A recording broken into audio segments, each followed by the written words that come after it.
The tour is over, and it's time for some rest.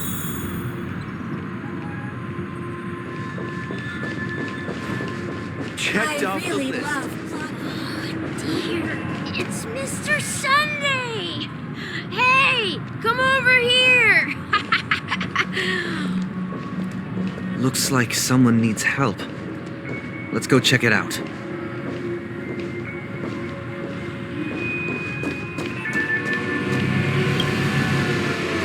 Mr. Sunday. Hey there! Okay, see the moon in the sky?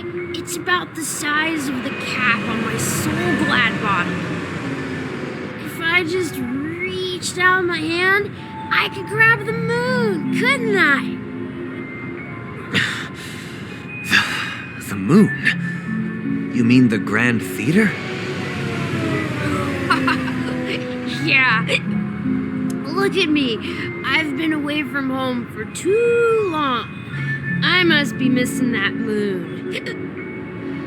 But it's no big deal. The Grand Theater here looks much better than the moon back home. It's just magnificent. They told me not to sell everything I had just to come to Penacony. How short-sighted. Selling everything you had? Why would you go to such lengths? Why? Can't you see? Life back home is miserable. It's not really living at all. It's better to be here at Penacony. No pain, no worries about tomorrow, just sweet dreams. You can do whatever you want. That's what I call living. Yeah, now this is the life. Is this truly living? Huh? What did you say, young lady? I didn't quite catch that. Oh, it's nothing, sir. You see, the traffic on Glock's Avenue can be dangerous. How about I ask a Bloodhound family member to escort you to Ideen Park over there, so you can continue enjoying your sweet dream? Oh, yeah, that's a great idea. Wow, no wonder you were the leader of this sweet dream. You're totally a lifesaver. See you around, Mr. Sunday, and it was nice chatting with you.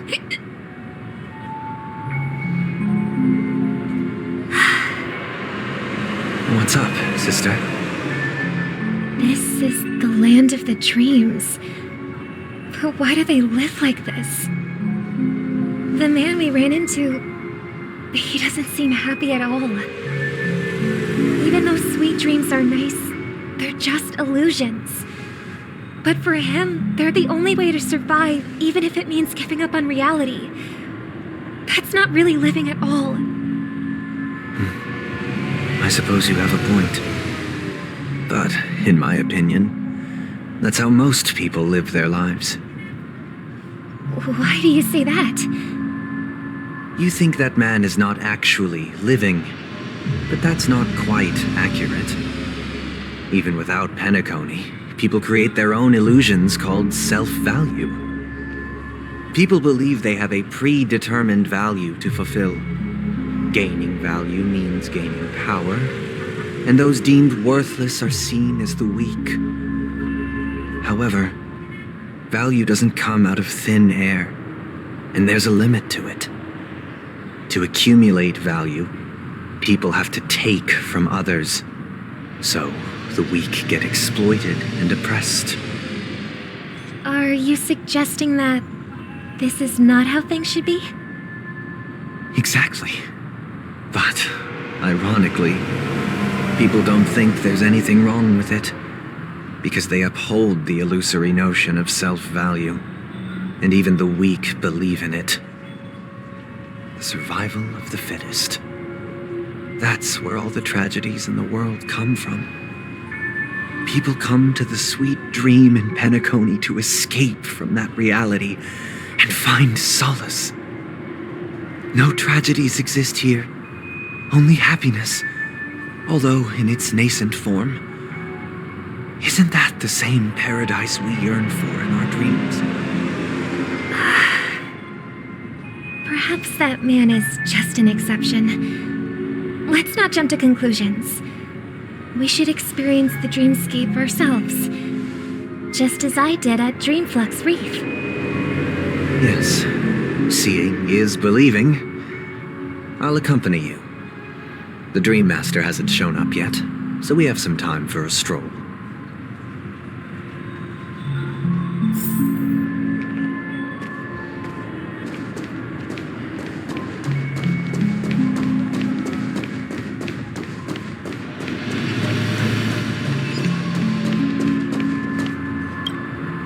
Glad to meet you again, Robin. How are the preparations for the Charmony Festival coming along? We're all so excited about it. It's going smoothly. Thanks for making the trip to join the festival. You're too kind, Robin. It's a pleasure to have guests from all over the universe celebrating day and night. I can't stand being lonely or bored, so this jubilant dreamscape is perfect for me. But if this went on forever, would it get boring too? Nah, not at all. Who would get tired of having so much fun? Every day, you get to wear fancy clothes, explore all sorts of dream bubbles, indulge in delicious food without gaining weight, and you never get old or sick. As long as you can afford a room, this place is the ultimate paradise.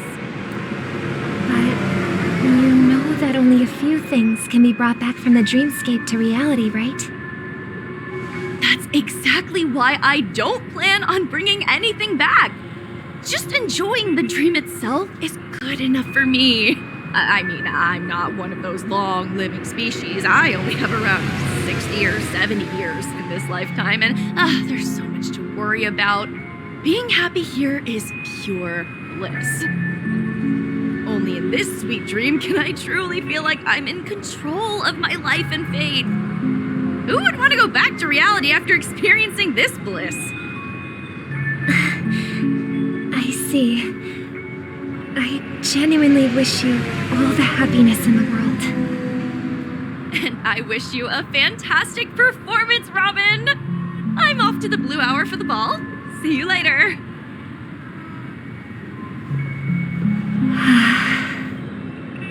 Seems like that guest's perspective didn't resonate with you either. She had a valid point, and I could sense her genuine happiness. It's just that... What you're trying to say is, she thinks she's in control of her life, but in reality, she's just escaping from reality and seeking solace in this sweet dream. Once she steps out of this sanctuary, everything will be lost. Well, she did make mention of being able to afford a room, didn't she? However, the paradise in our dreams, it doesn't have to end. No, and the paradise we yearn for shouldn't be just a fleeting dream either.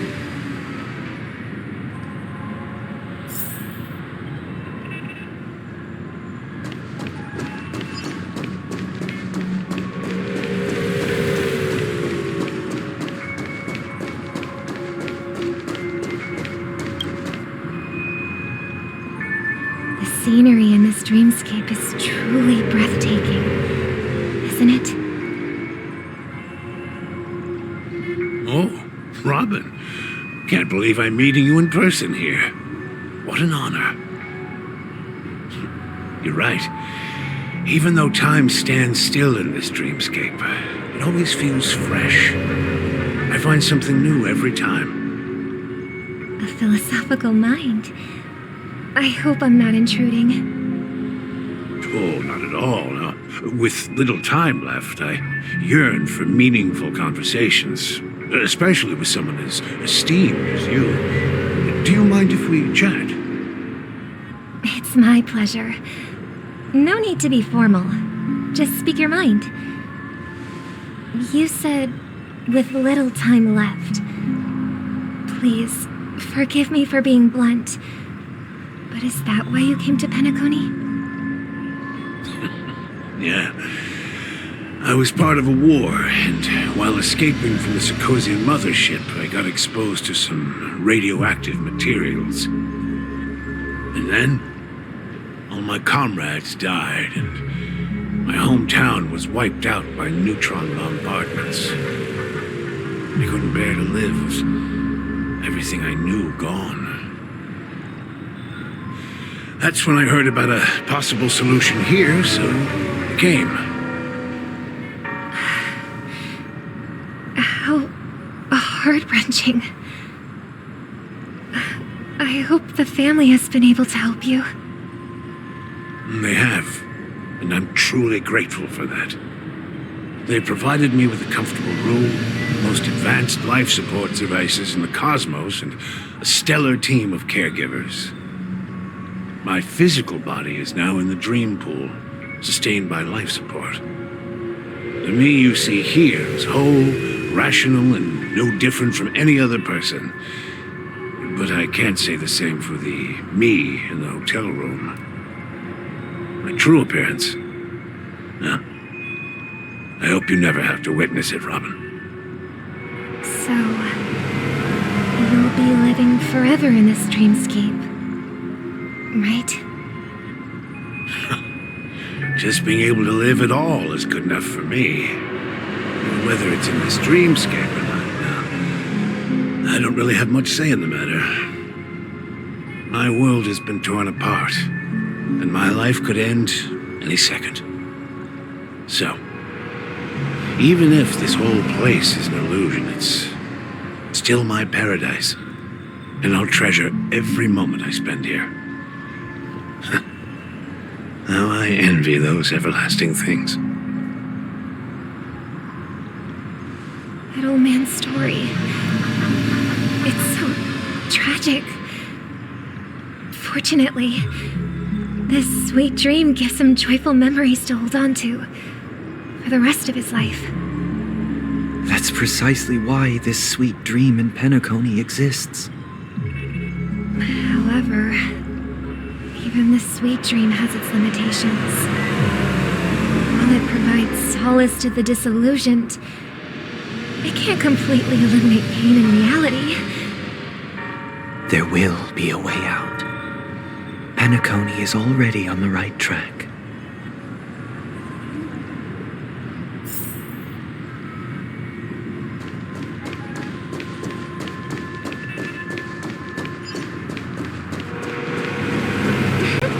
Look what we have here.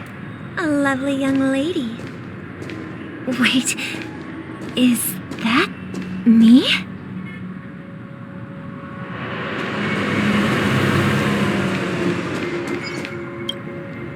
Brother, what a surprise to see you again.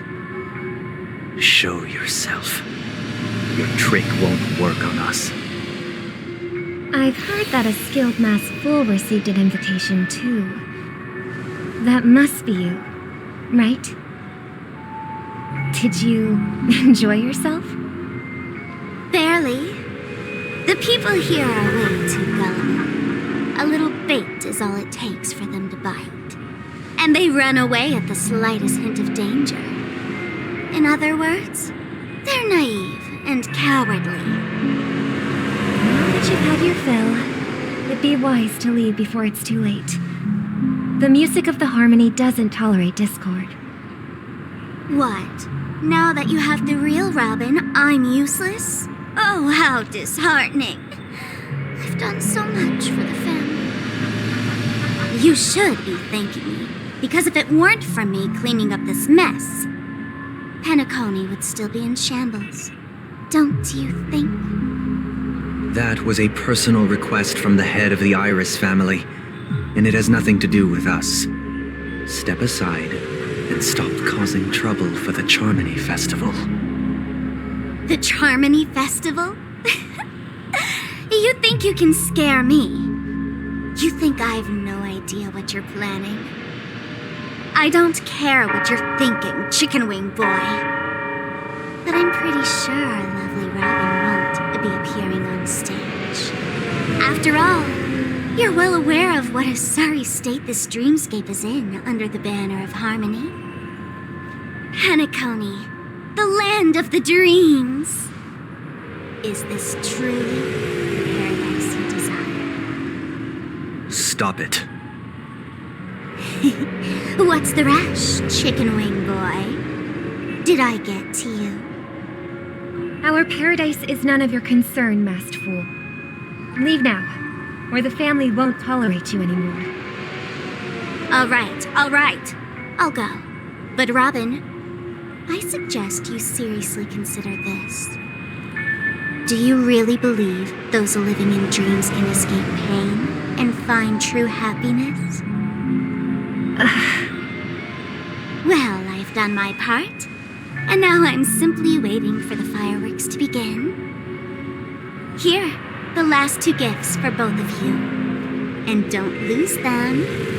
If by some unfortunate chance the Charmony Festival starts against all odds, remember to use them during the show. And it'll be thrilling. Bang! I heard a raven cawing in the distance. It seems the Dream Master will arrive soon.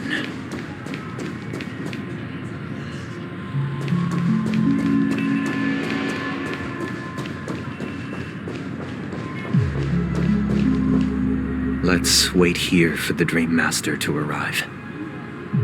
Okay. By the way, brother, I heard you no longer have a sweet tooth. Back when we were kids, you used to steal my desserts. Seems like a lot has changed during my absence. What exactly happened? Well, someone has to stay awake even in this sweet dream. But that someone doesn't have to be you, or anyone in particular. You're carrying too much on your shoulders, brother. The paradise in our dreams. It shouldn't be like this. Penacony is nothing more than a dream. It can't erase the worries and pain of reality, or bring true happiness. It only offers an escape from reality. Nothing more. Remember the old man we met earlier? Without this dream, he might have completely lost himself. That might be true, but even without Penacony, he could have chosen another path. As far as I know, the Intelligentsia Guild has been promoting their rehabilitation techniques for a long time now.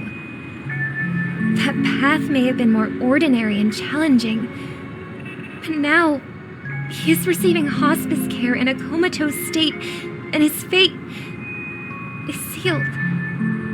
Is Penacony granting these people a future, or is it taking it away from them?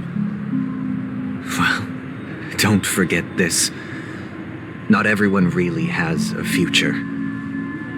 The future for humanity is like the sky for birds. People mistakenly believe that flight is inherent to birds because they've never witnessed those birds crashing to their death. Do you remember how we took in that little Charmony dove when we were young? Yeah, we took care of it. Provided food and water, groomed its feathers. And later, when I decided to leave Penacony, I opened the cage and set it free. Well, I didn't mention what happened to it in my letters because I didn't want to upset you. Shortly after you left, it crashed to its death right in front of your window. I had surmised as much. I knew you wouldn't have avoided mentioning the bird for no reason. Despite that unfortunate outcome, I still believe it was the right decision. Birds aren't meant to spend their lives in cages. They belong in the sky, even if they can't fly. But here's the thing. If there are birds in this world that can never fly, can we really assert that they belong in the sky? Are you implying that the same goes for humans too? Let's take the Astral Express as an example. The Nameless made tremendous efforts to bridge worlds, gaining fame across the universe. However, only a few extraordinary individuals can endure such a perilous journey. That's because the pursuit of the Trailblaze exceeds the capabilities of ordinary humans. Otherwise, why would this path be filled with broken rails, an abandoned express, and even a fallen Eon? That's just sophistry. If that were true, then only the powerful would have the right to determine the future. Unfortunately, that's exactly what happens. Another name for the future is self-value. While this world has its fair share of heroes who inspire people and garner admiration for their heroic deeds, the majority of ordinary people will never become heroes in their lifetime. Some are born weak and vulnerable. Some find themselves trapped in unfortunate circumstances. Some fall victim to malice and cowardice. When it comes to survival, everyone is equal. And the weak can only watch as their value gets constantly diminished by external forces. That's why we should care for the weak and support them as if their suffering were our own. That's what the Odes of Harmony have always taught us. While the Harmony holds noble aspirations, the strong will always be strong, and the weak will always be weak. Even in this carefree dream. Human nature contains greatness, but it also harbors inherent weaknesses that can't be eradicated. In the end, if people can't even secure their own survival, they won't care about the illusory future of equality. As long as the law of survival of the fittest prevails, there will always be fledglings crashing to their death. But if people don't live for the future, do they merely exist for survival? If even you, my brother, don't believe that the Harmony will save the weak, then which Eon can make our dreams come true?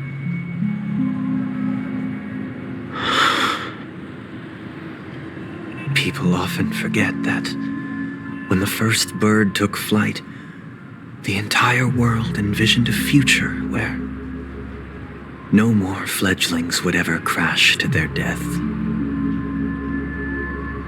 Are you reading, sister? What are you reading? Mr. Gopherwood gave me a picture book. It's about the story of the harmonic strings. If I could become a chord master, I'd like to summon Dominicus, the harmonious choir. I want to sing with everyone and spread our wishes so that all can feel happiness and joy. I see. Then I would summon the harmonious choir too. Don't you have a wish of your own, brother? Of course I do. It's just that it includes your wish and everyone else's. I long for a true paradise where everyone can find peace. Then let's build a stage there and invite everyone to our performance so that both our wishes come true through the power of the harmonious choir.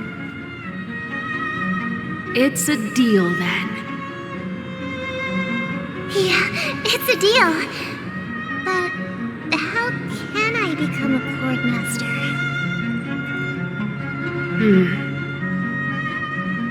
Maybe you will have to become a star first.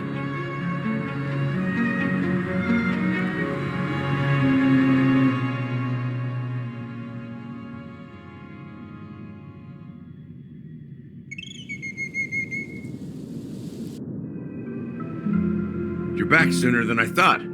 Any results? Yes. And now, it's up to us to forge ahead. Since he's already carried out his last wish, my final mission is complete. But pardon me if I sound curt. It's good to have determination. The path Mikhail left for you is not an easy one to tread.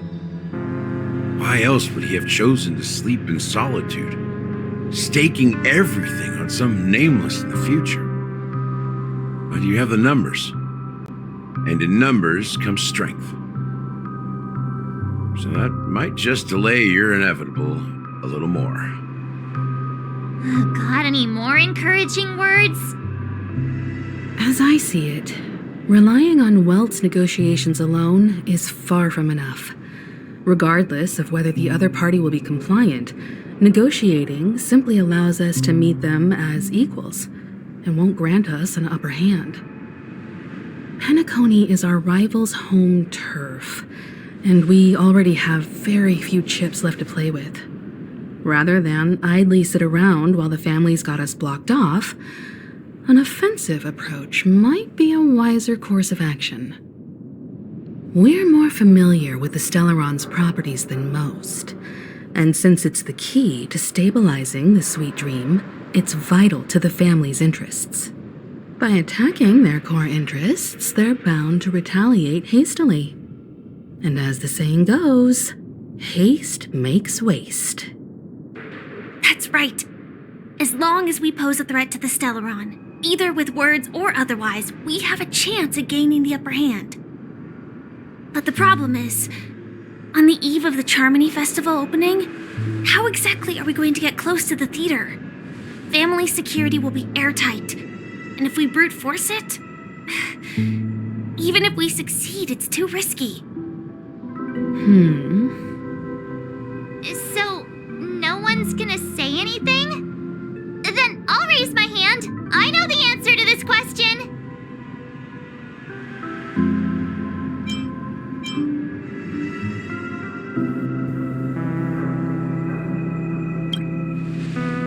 Why are you speaking like the General of the Law Fu?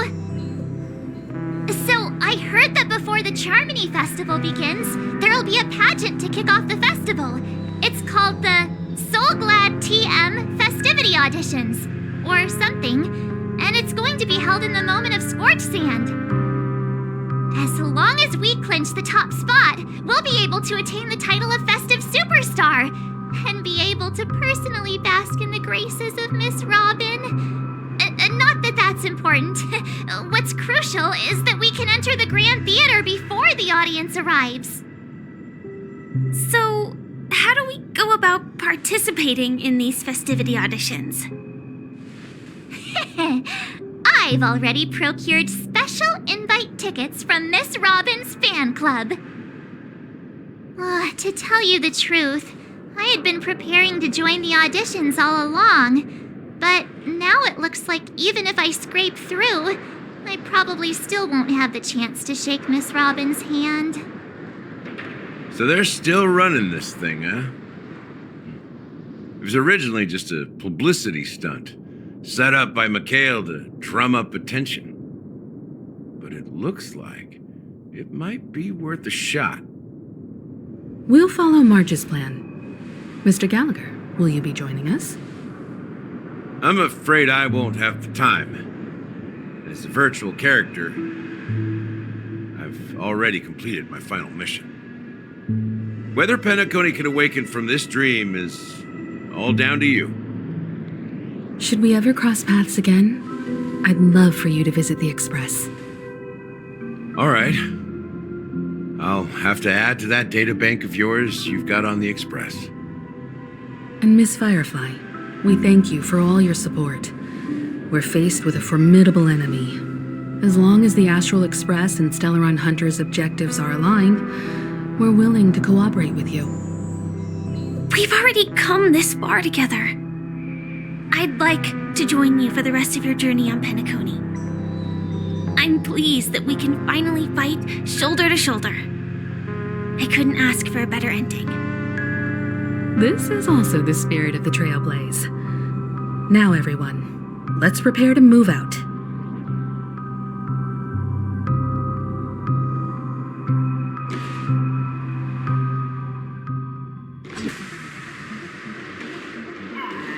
Ladies and gentlemen, welcome to Scorched Sand Hall. This is where challengers thrive and dream chasers shine, all under the watchful eye of the entire universe.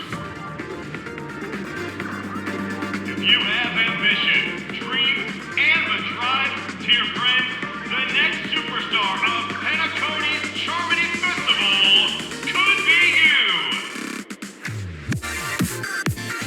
Wow, they've really outdone themselves! Oh, I'm starting to get excited! Behold, here come 4 friends with spirit high and full of steel. Are you aspiring to be the superstars of the festival? Is he talking about us? Yes, you! There's no doubt about it. I see you have all the potential of a superstar in you. Excuse me, you four. What are you hoping to get out of all this?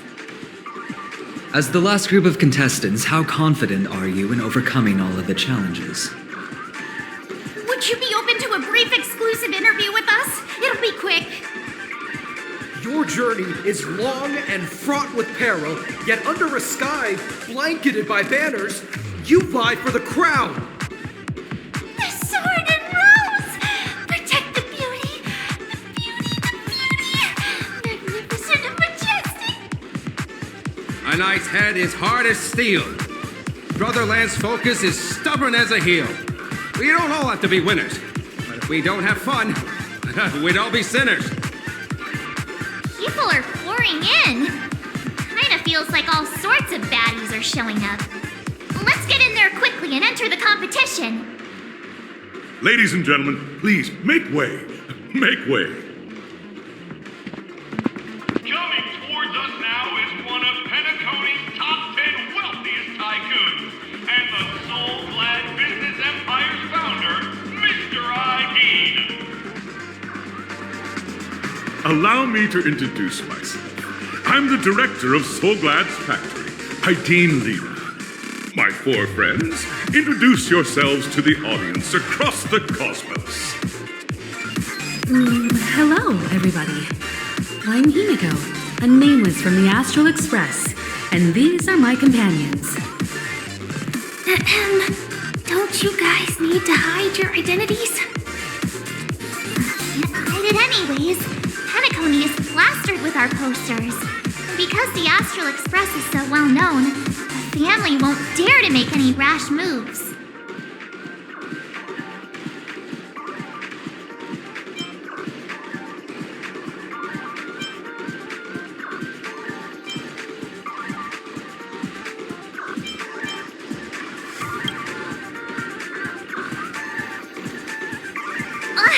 Don't expose my net handle to everyone!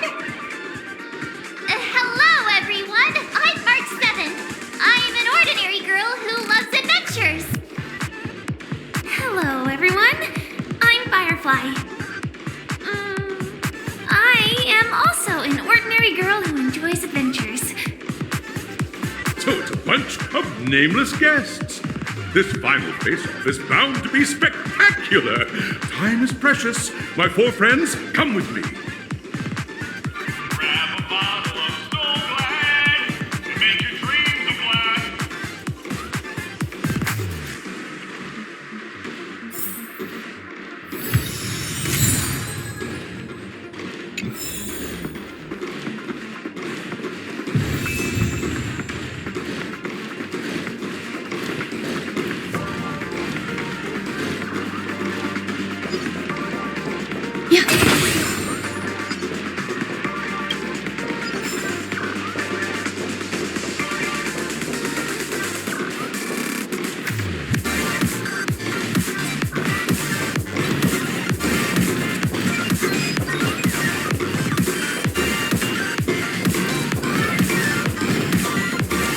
This place is buzzing.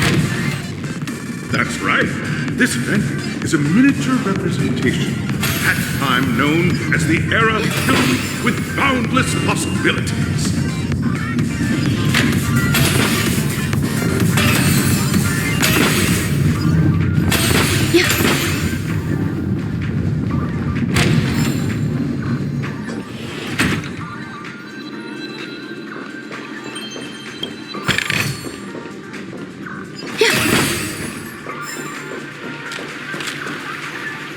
Grab a bottle of Soul Glad to make your dreams a blast. Nameless, your arrival reminds me of the grand occasion when Penacony was first established. I was still a young, bright-eyed lad back then, lured here by the watchmaker's ads, full of zeal and ready to make my first fortune in life. Once, during a particularly grueling day, I passed out and was resuscitated by a drink from Mr. Sousa. That sweet taste has since been etched in my mind, and that was what drove me to create the Soul Glad that we all know and love today. The dream-chasing era was truly a wondrous time. Oh, I miss those days, and the watchmaker. Scorched Sand Hall is my homage to that time of boundless possibilities. I wholeheartedly hope you make it to the finish and emerge as the next superstars of Penacony. Now then, is there anything you'd like to say before the competition officially begins?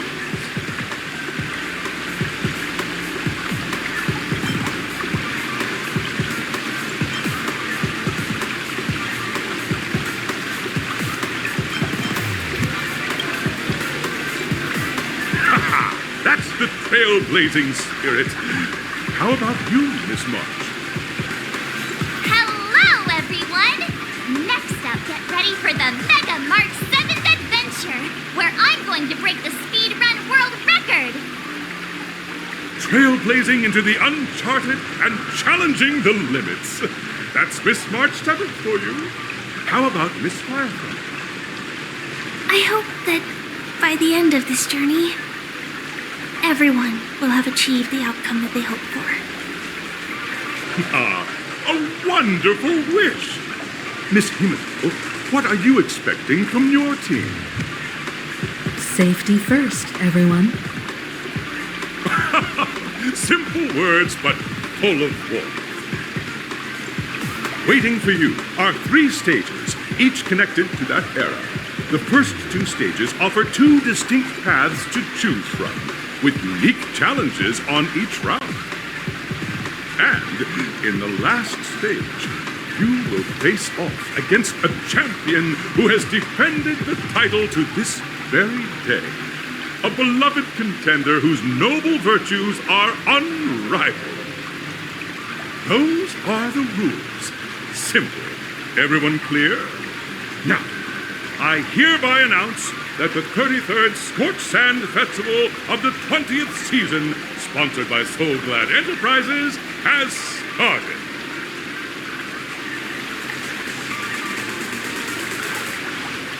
Everyone, as the Charmony Festival is drawing closer, we must reach the end as quickly as possible. Factoring in efficiency and safety, splitting up into 2 groups is the best choice.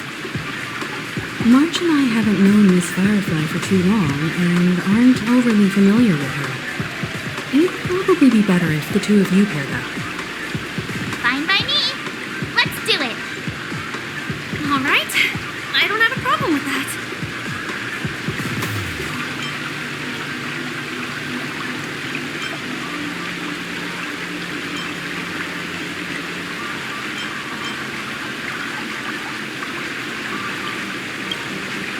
We'll split into the assigned groups then. Let's not waste time.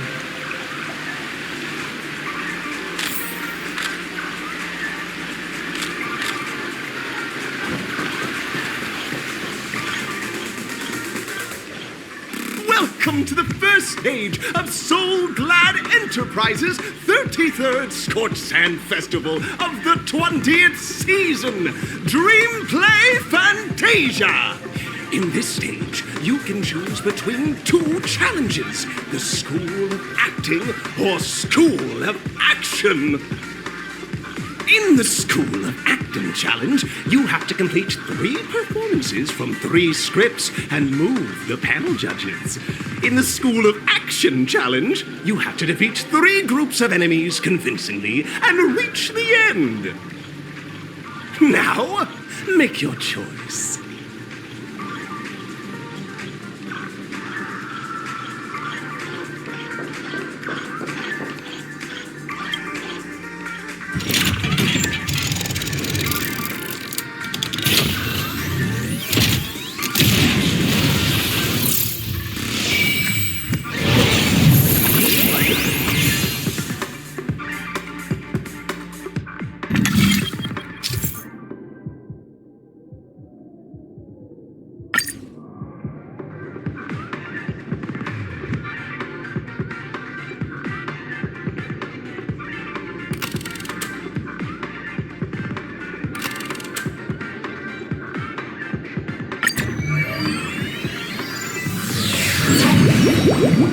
Stage of Dreams, for those who dare to dream. Welcome to the School of Acting stage. Step onto the stage and move the judges with your heartfelt performance. The next cosmic star of Penacony could be you.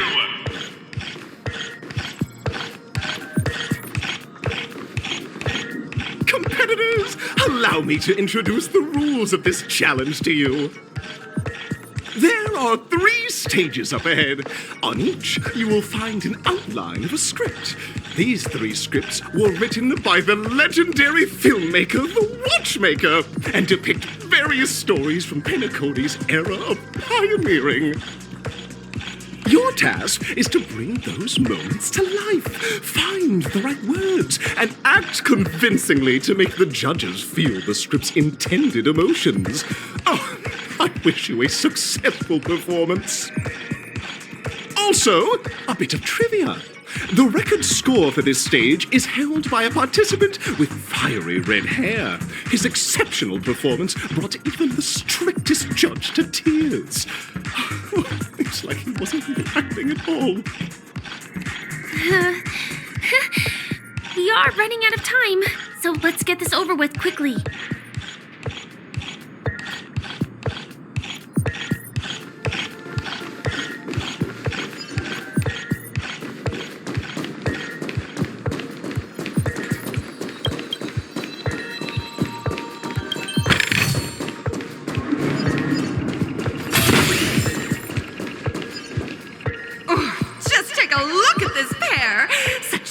Quality.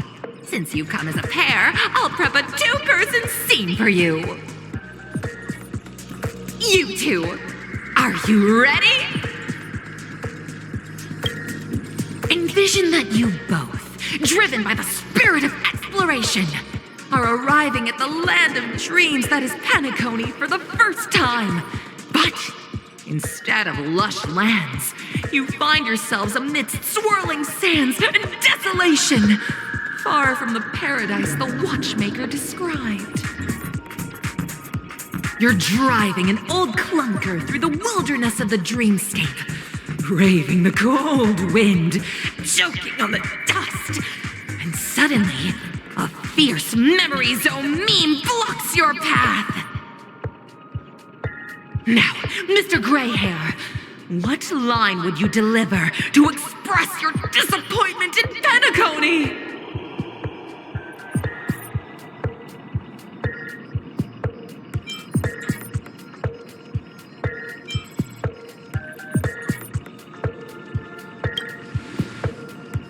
Very good. Now, though you're disappointed, your screen partner is conversely very enthusiastic. Now, young lady, you will say... This is great! I love living on the wild side! Very good, very intense! And then we cut to the story's next scene. You find a job mending the rails, But the days are long, and your endurance can't keep up, and you finally collapse in the endless expanse of desert. Suddenly, sweet rain falls from the sky, wetting your lips and rousing your spirits. Now, Mr. Greyhair, what line will best express your surprise at this moment?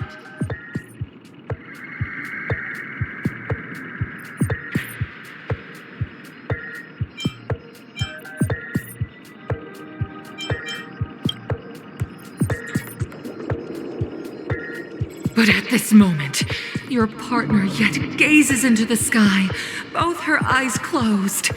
The raindrops fall, blurring her vision, and she tragically says, Perhaps we were never meant to succeed. Right? Fantastic! Both of you have an incredibly solid foundation in dialogue delivery. However, lines aren't everything in a performance. Please continue this story on the second stage. Up next, you'll be challenged with a body language test. I hope these tests won't take too long.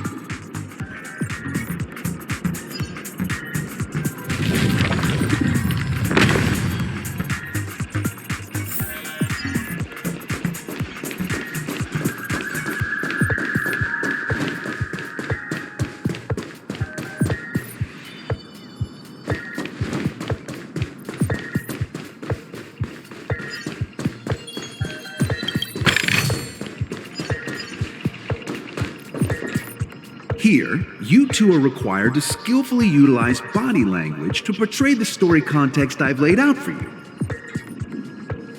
Picking up from where we left off, a heavy downpour saves you both stranded in the desert. This rain quenches the anger in your heart. You look to your companion, now completely devoid of fighting spirit, wanting to comfort her.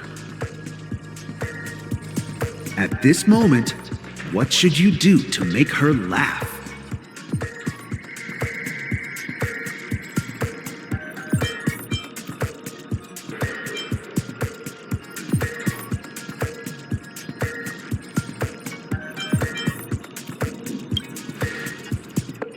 The test now is about body language. I don't think dialogue is allowed here.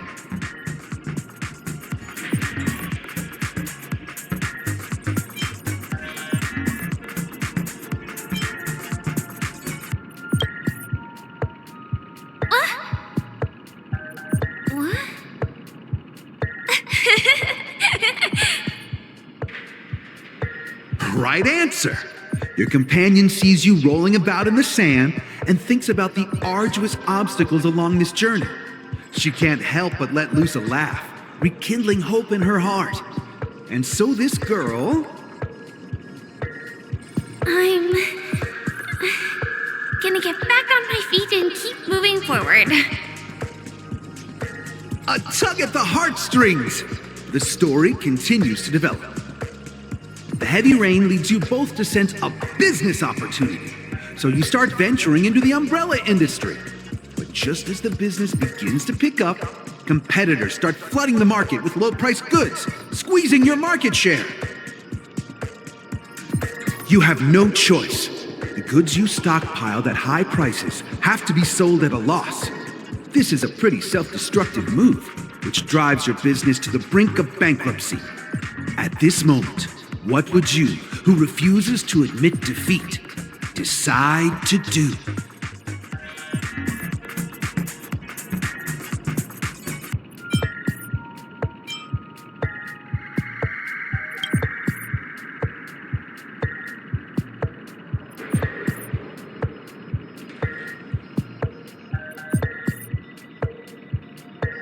Fantastic!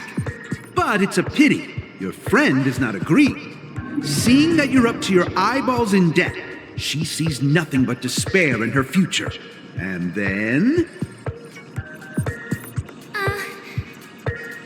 I leave Penacony in utter disappointment.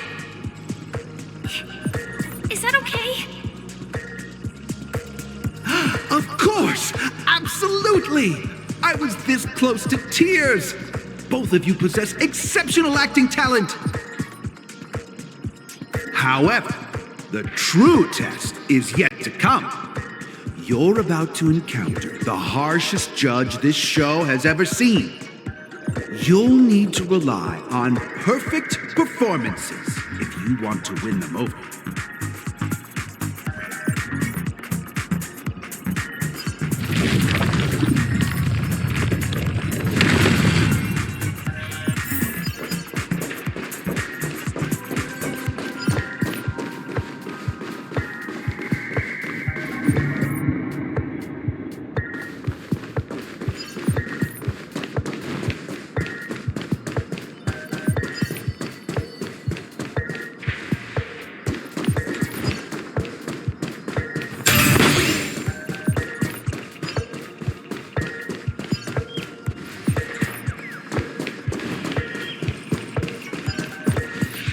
Welcome to the final stage.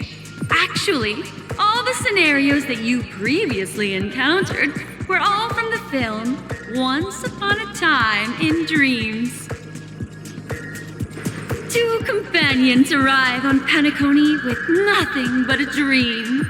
Their desire for achievement is met with continuous setbacks. Ultimately, one continues on, despite spiraling into debt, while the other concedes defeat and leaves. Many years later, their paths cross once more in the thriving Penacony.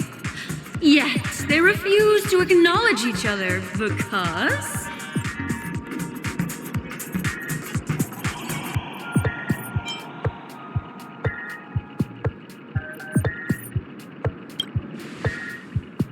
Against the backdrop of a revitalized Penacony, the joy of reunion mixes with the sorrow of past separation, the awkwardness of being strangers, and the shyness of a long-awaited encounter, all converging at this very moment. Give it a shot. Try and convey this bittersweet scene to me.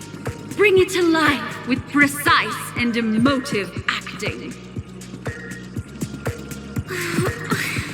Is this ever going to end? I know! Why don't you try that clockwork thing you used before?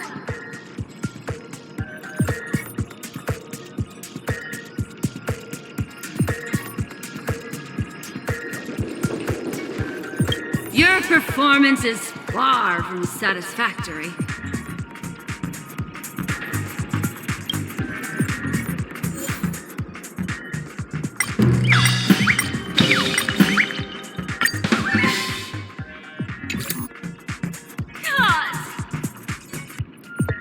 I never imagined that such a sad scene could be portrayed by you two in such a joyful and heartwarming way.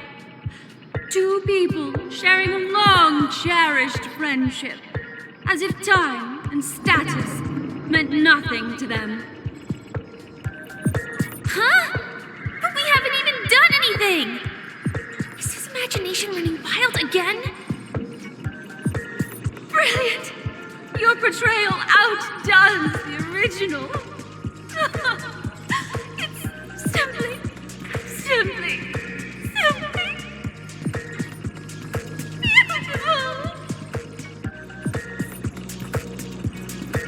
We have passed the test. We ought to hurry up. Stellaron is at stake.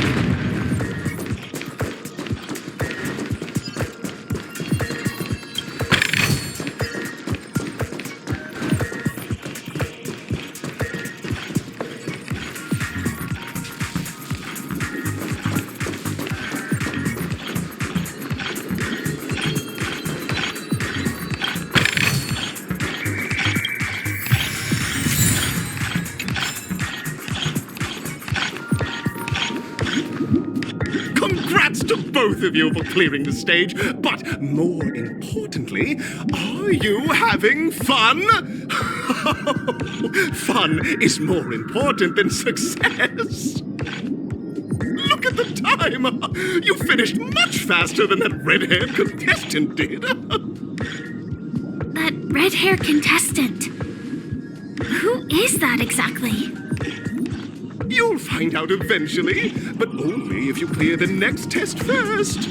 Welcome to the second stage of the 33rd Scorched Sand Festival in the 20th season, sponsored by Soul Glad Enterprises.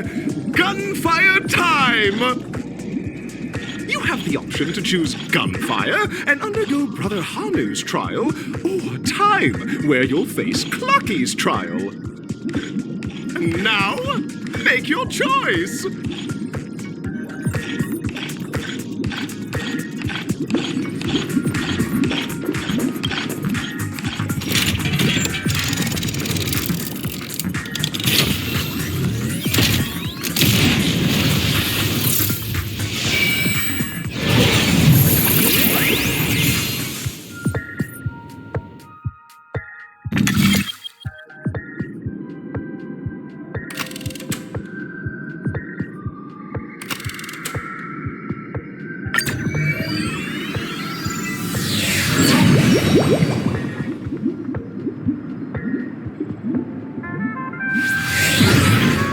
Friends, welcome to the wonderful world created by the Watchmaker. Awaiting you up ahead is the titular character from the beloved Clocky animation, Clocky! It's said that the Watchmaker dreamed up the idea of Clocky when he was just a boy. Back then, he was merely an apprentice in a clock shop, and one night, he dreamt that all the broken clocks started sprouting arms and legs. Like a skilled pilot, he steered them towards the right path. As a classic figure who grew up with many, Clocky truly shaped a generation, solidifying the Watchmaker's pivotal role in popular culture. Contestants, may you have a wonderful time with Clocky. The trial of time. I hope it won't waste too much of our time.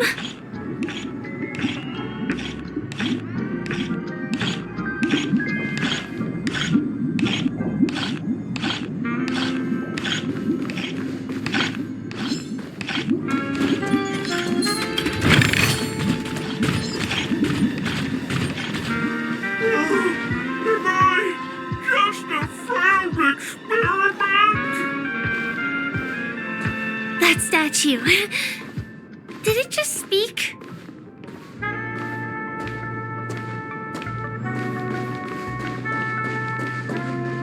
Am I just a failed experiment? I'm just an expendable failure of a clock, aren't I?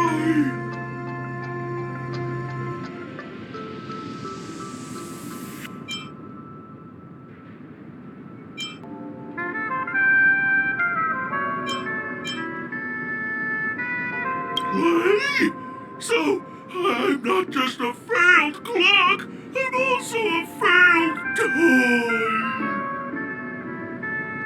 You guys are just like the other challengers. You want to enter my inner self? Then please be my guest. But you won't find anything worthwhile. I'm just a failed piece.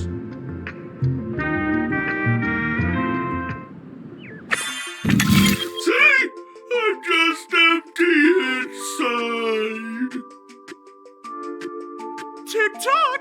It's time for me to make an appearance! Clocky? I can also see him. Is this character part of the show? In Dreamville, Clocky is everywhere and can do anything! Like, right now! I could solve this problem with your big ticker pal, Tick-tock! I can't believe it's actually Clocky! Why would you come and visit a failure of a clock like me for no reason? You see, we're all clocks. We're family. I want to help you be happy! Tell your pal Clocky what's troubling you. I came across a startling revelation yesterday. Apparently, Dreamscape Tinker isn't the same as Clocky at all. It's just a discarded prototype from Clocky's early development. Please, just leave me be, Clocky. I just don't know how to face you, because I'm just a failure. Oh dear. Seeing it like this is utterly heart-wrenching. But fear not. We're here to help it rediscover the missing parts of its inner self and guide it out of despair.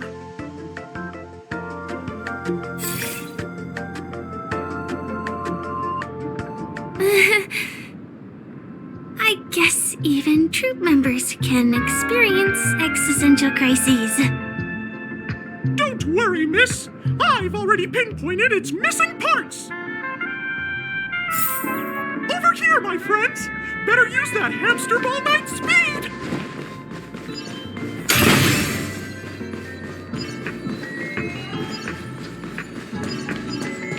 This must be one of the missing parts that Big Tinker needs.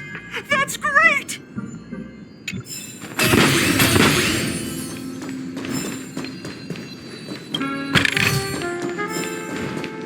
We're here! There's a missing part on the opposite side. But how do we get over there? There's also a dream side left here by a Dreamweaver. We're running out of time. We'll have to use it if necessary.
Someone calling out for help?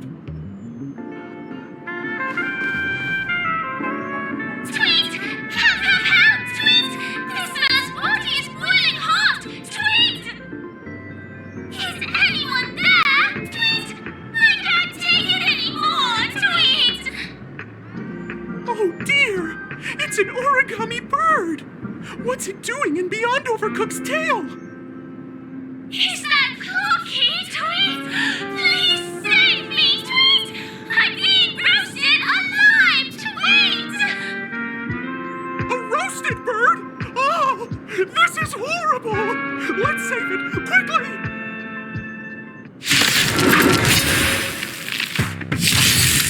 Oh?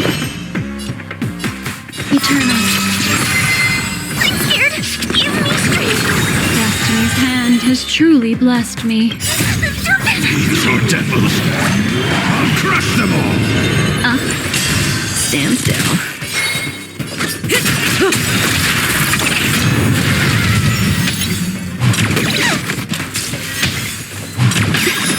Some value, I suppose. Every petal in life, all will be swept away by the wind. Relax. I'm gonna hold everyone back again! Good times. Never time to say bye. Boom.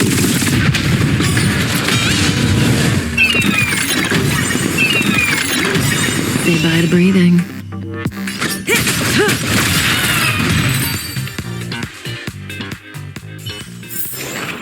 Life.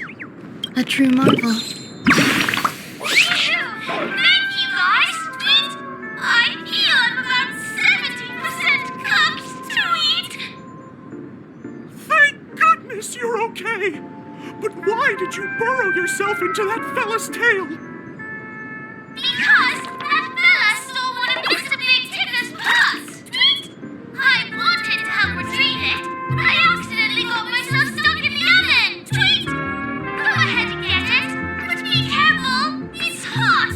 Tweet! An inner self fragment belonging to the Sweet Dreams Troupe? This is just too surreal.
Existence is unity.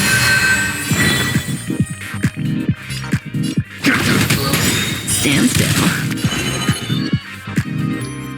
Memories are ever changing. Beneath the water lies an endless abyss. Good times never last. Time to say bye. Boom.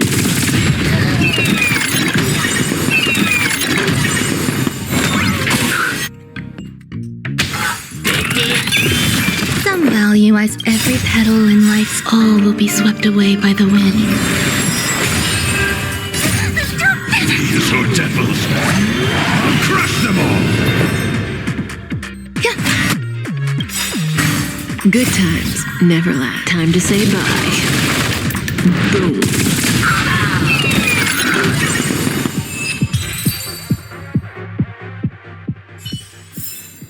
Life, a true marvel.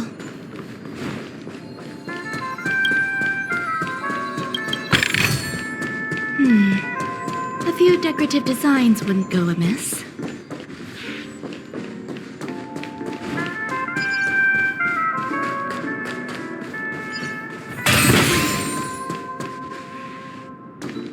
We've gathered all the missing parts. Let's hurry back. We don't want to keep Big Ticker waiting.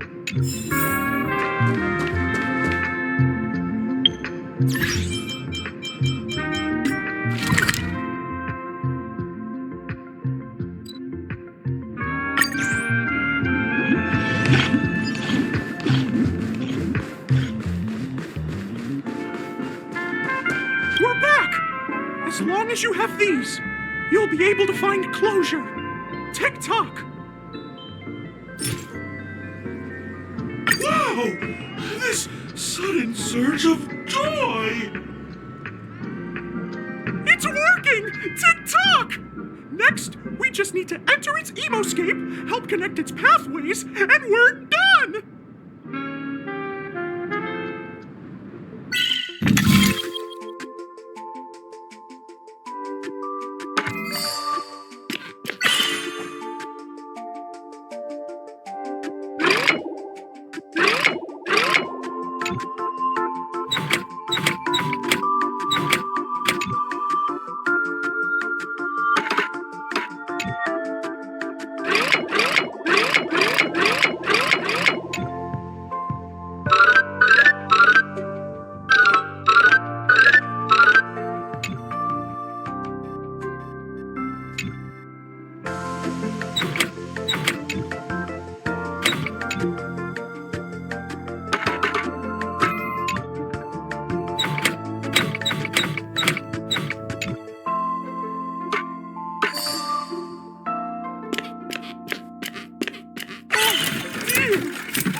going on in here?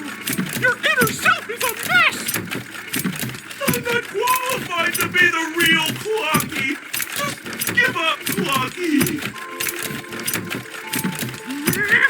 No! This is unacceptable! You have to face your fears!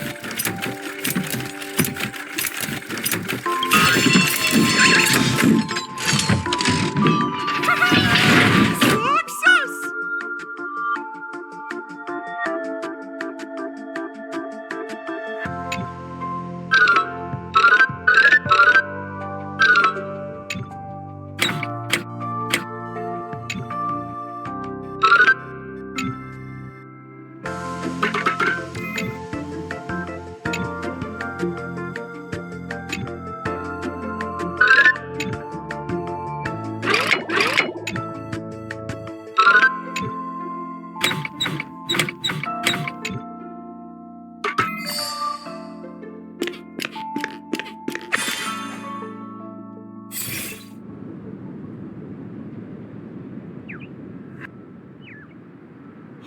Thank you, Clocky. If not for you, I'd never be able to connect with people like this. You helped me find myself again.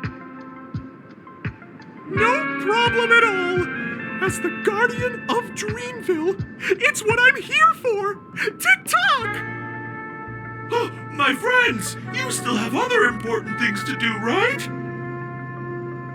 Go forth, my friends! When the moment comes, all the Dream Tickers and I will cheer for you! It's all done! Victory's in sight! Let's head to the final stage.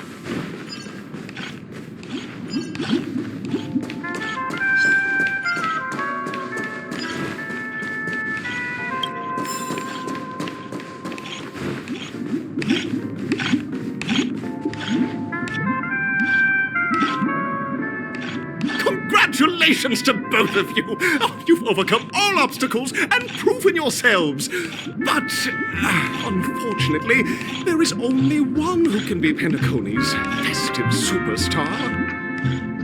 In the final stage, you will face the defending champion.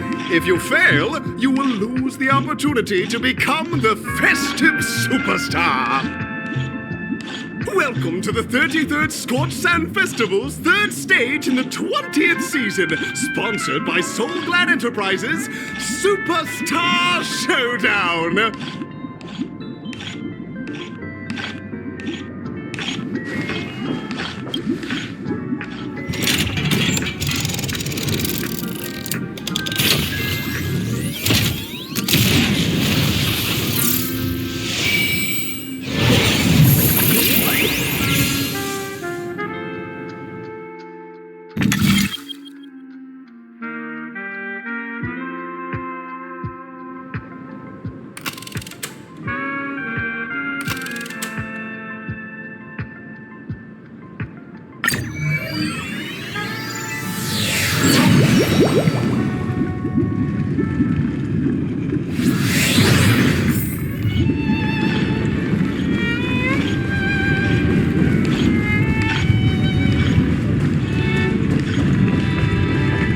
No way, I think I just saw someone. Someone extraordinary.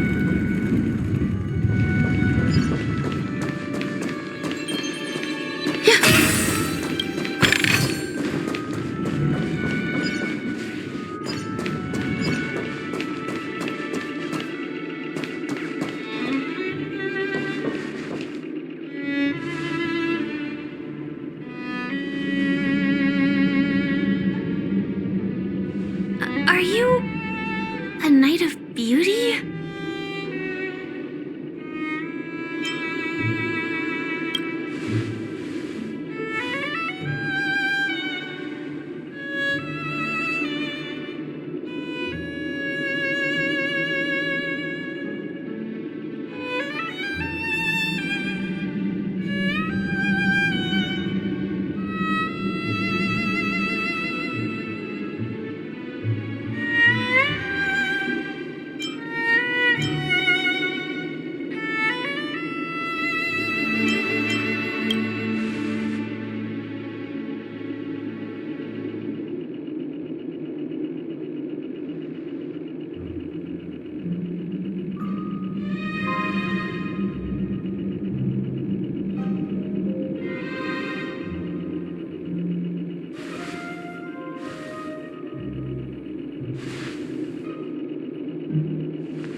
Christ! Behold, this symbol of pure... Oh? Existence is unity. I'm scared! Stay put! Every petal in life's all will be swept away by the wind. Rise to the challenge. Ill tidings manifest. Memories are ever changed. Beneath the water lies an endless abyss. The flesh wound.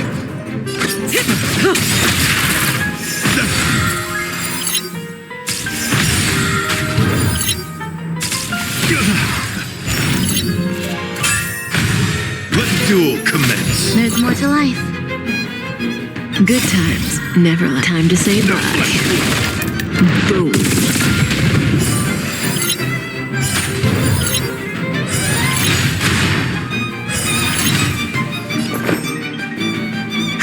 Rise to the Stand still.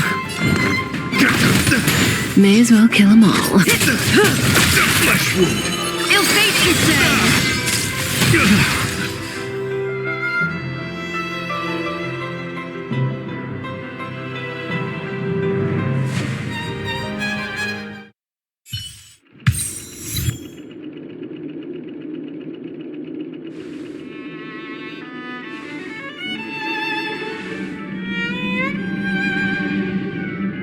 We don't have much time. May fate allow us to meet again, Night of Beauty. In that case, let's make our way to the end. Penacony's really thronging with talent. I hope we make it in time.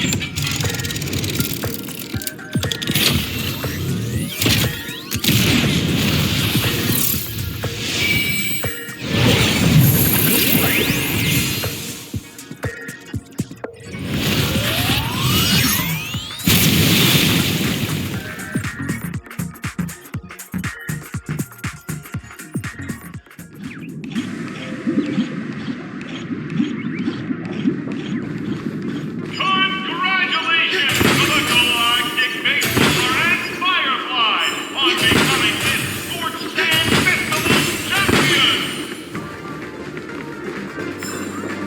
We look forward to their amazing entrance in the Charmony Festival! Let's give a round of applause to our aspiring young guests!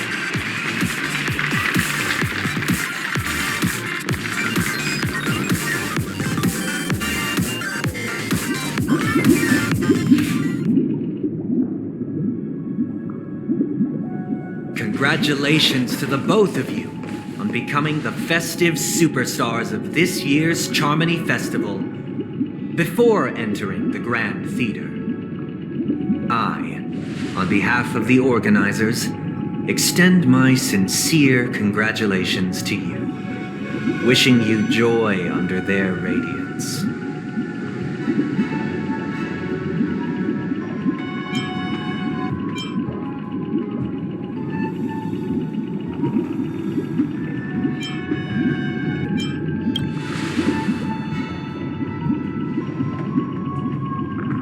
As previously promised, my sister, Mr. Yang, and I have met with the Dream Master.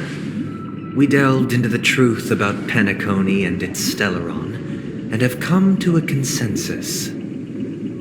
Both I and the Oak family cannot acquiesce to your request. Just as expected.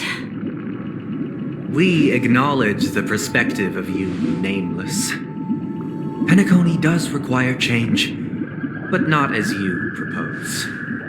The planet of festivities cannot and will not revert to a place characterized by chaos, disorder, or anarchy. Through your journey of overcoming obstacles, You must have glimpsed the essence of that era. The vulnerable ruthlessly eliminated. Equality non-existent. Common folk living precarious lives, eking out a dreary existence. Ultimately, only heroes like yourselves manage to achieve success.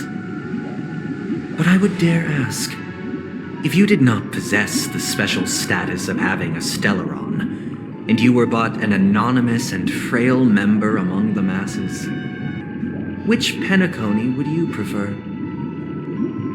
A dystopia for the survival of the fittest, or a sweet dream paradise for all?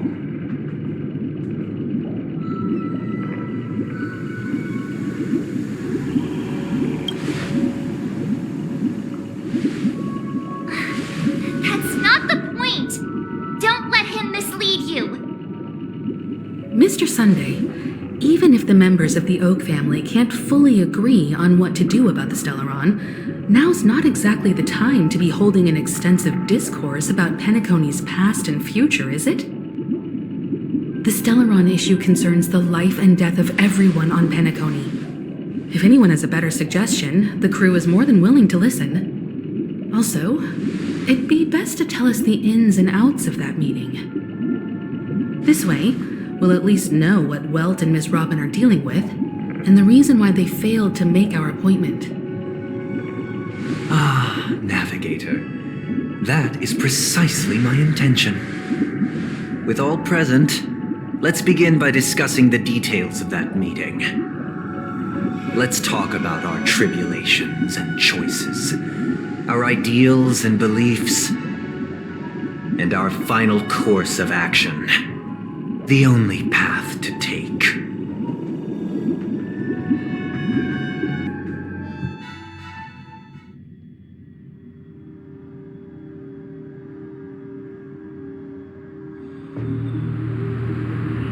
You mean to say that for the longest time, there have been scoundrels who would use this Charmony Festival that I have bequeathed to the masses as a tool to realize their ambition? Indeed, Dream Master. Once the Charmony Festival begins, the Stellaron's powers, along with the song, will be broadcast across the entire planet of Penacony.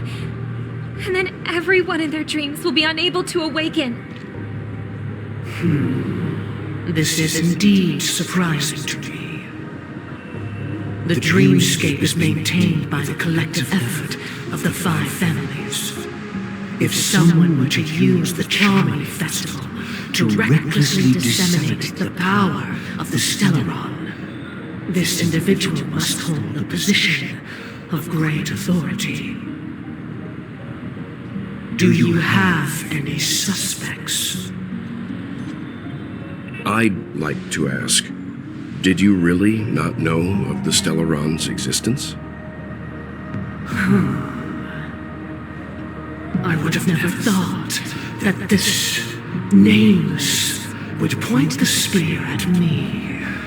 Quite astonishing indeed. If I have offended, the Astral Express extends its sincere apologies. But the current circumstances are dire and leave no room for meticulous inquiry. We're doing this out of concern for the dreamscape's safety. So, if you could, please alleviate our concerns. Dream Master, it's just to prove that the Charmony Festival has nothing to do with the Stellaron. If we're being overly cautious, I will return to the stage to offer tribute in song, just per the arrangement.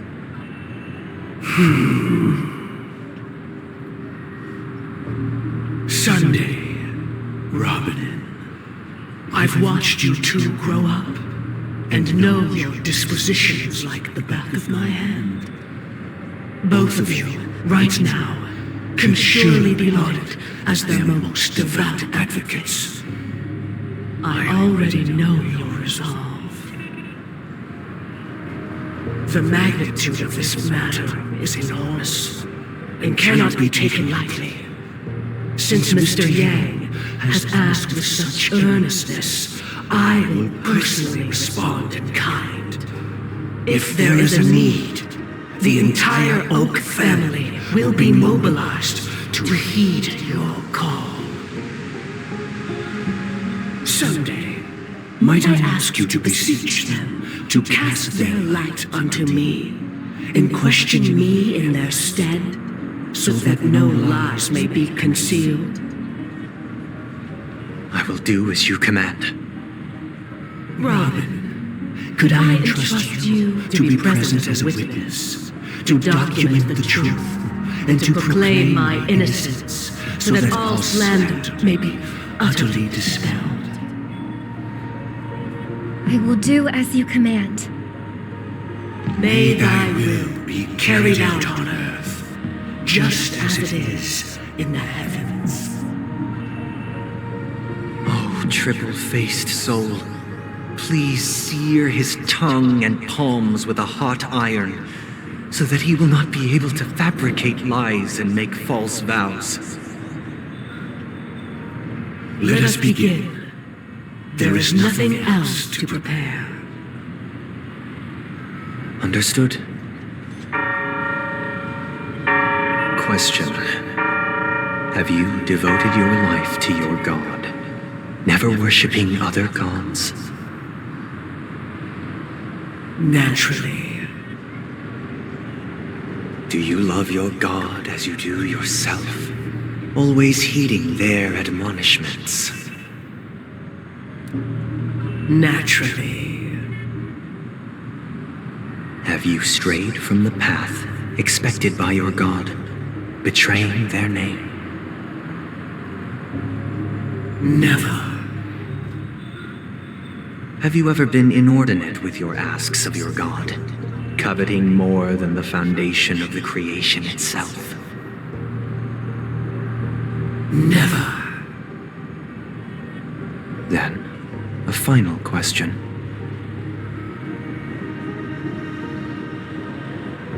Do you swear to fulfill all vows, past, present, and future? With the Eon as my witness, if I do not deliver on my words, or if I renege on my vows, may I be cursed in accordance with divine law.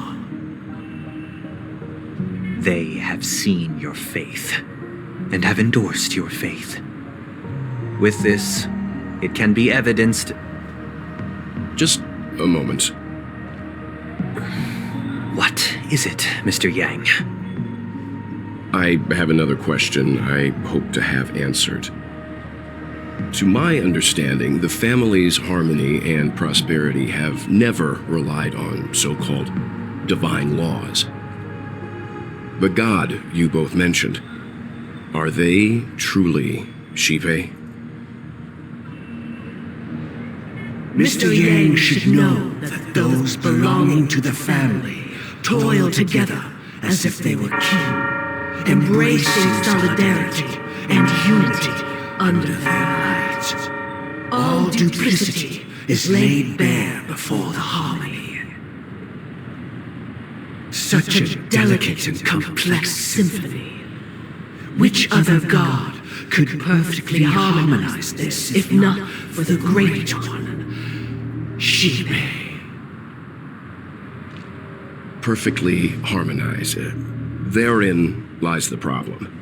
It isn't an outsider lurking in the shadows who changed the harmony, but a dissonance that has surreptitiously emerged from within this very symphony itself.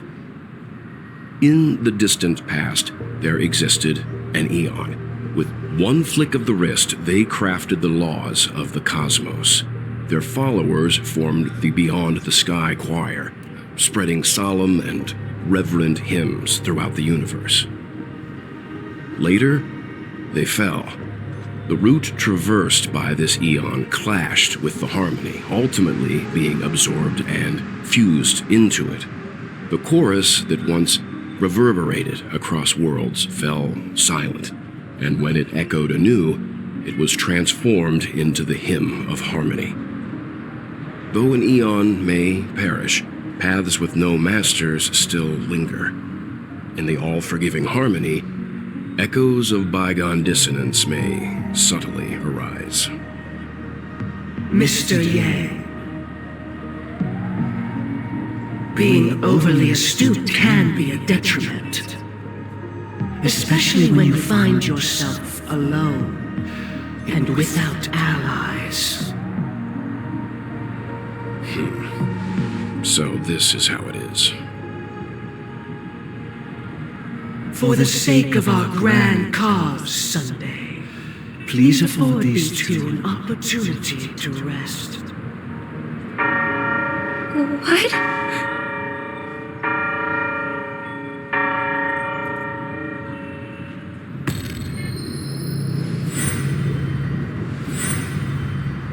Sorry, Robin. It's just you. I did not wish for you to know this. It's a pity that things have turned out this way. So, this is the true reason I can't sing? The shadow that envelops Penacony is actually... We were never children of the harmony. Our ideal paradise could not have been crafted by Shipe. True bliss can only be guaranteed by the one who transcends the many. Within the foundation of law, humanity establishes civilization, and through harmony, we obtain order.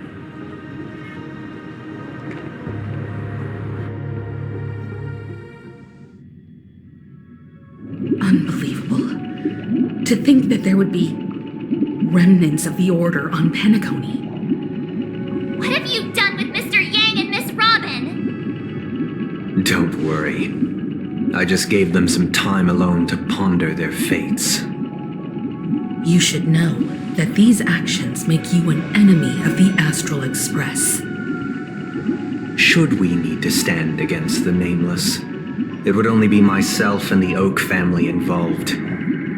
But we haven't reached that point yet, have we?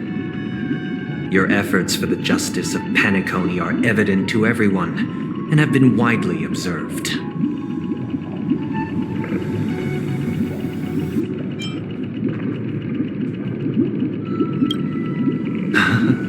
Patience is a virtue. However, I won't hold it against you. On the contrary, I'm here to make my intentions clear. If it is the Order that drove you to imprison Welt and Robin, and you're using them to coerce our compliance, then there'll be no point in entertaining any type of discussion. You're mistaken, Miss Himiko. They are in very safe hands, and just as the family has always proclaimed, no one can be harmed in the dreamscape, least of all in the beautiful new world belonging to the Order. Penacony and the entire universe have witnessed far too much innocent bloodshed. The strong wield their blades against the weak, and the victors push the vanquished to the brink of life. Natural selection. The world abides by this principle, establishing the well-being of humanity atop the corpses of the downtrodden. Only we, or rather, I, possess the power to put an end to this farce. So you've decided to resurrect a dead Eon? No one's ever done such a thing. If Miss Himiko is interested, let's draw back the veil and speak candidly. I've always firmly believed that people can understand one another through peaceful means. I'm willing to divulge the unembellished truth as to the intentions of the Order's Pathstriders, so that you will make better judgment for the Astral Express, for Penacony, and for this stretch of the universe. Words can hardly do justice to the beauty of that ideal. So, come with me, everyone. Let us retrace our steps and see once again where this road leads. Huh? Where'd he go? Welcome. This isn't any location in Penacony's dreamscape. It's my inner world. The reason the scenery before you remains unchanged is because your consciousness has drawn on similar concepts to fill in the gaps.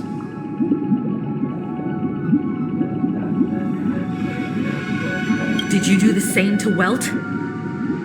It's a tuning process, stronger in effect and more draining on the mind. The gray-haired guest has experienced it before, so he should understand what it entails.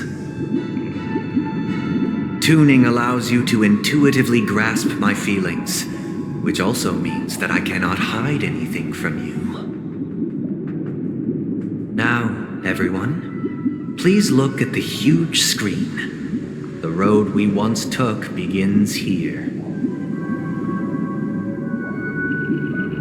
From this point on, you will witness the numerous decisions I've faced. I've selected a portion of these to share with you.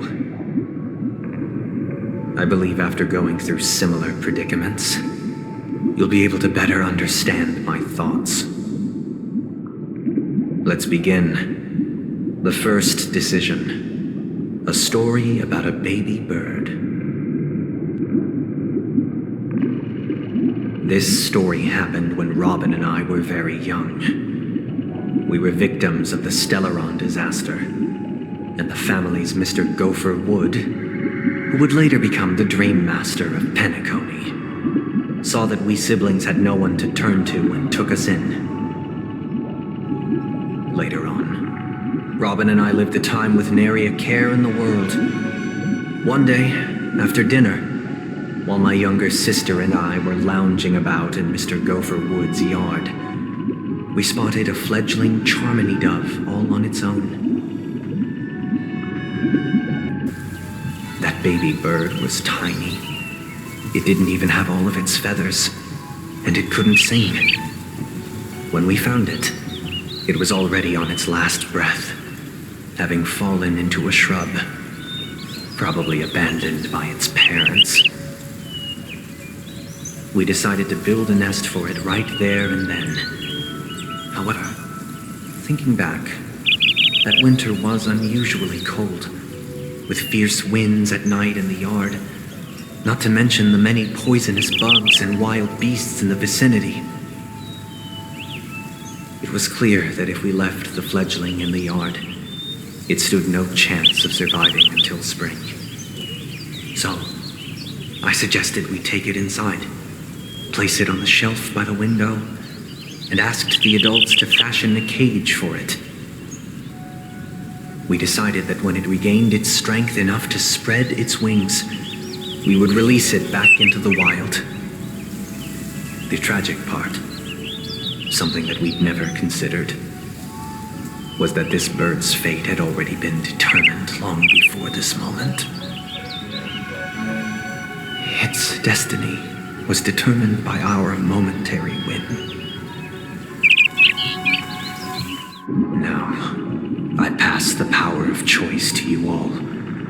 Faced with this situation, what choice would you make?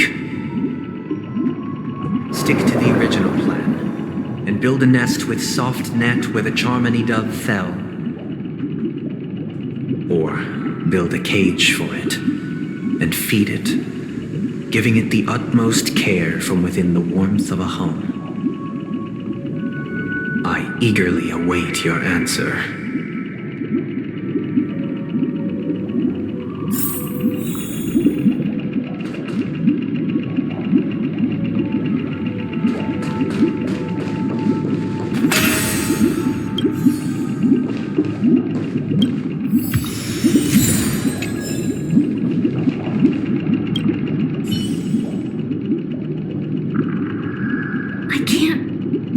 His intentions right now, but based solely on that question, I would probably choose to build that dove a cage. Even if I was gonna release it back into the sky, it'd have to be strong enough to fly first. If I left it where I found it, I fear it'd never get the chance to fly ever again.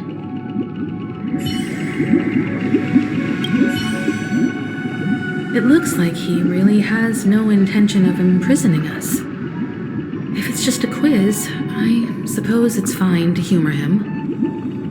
Back to the question. I would personally choose to build the little Charmony dove a cage. No special reason. I do think that a fledgling should have the right to fly into the sky.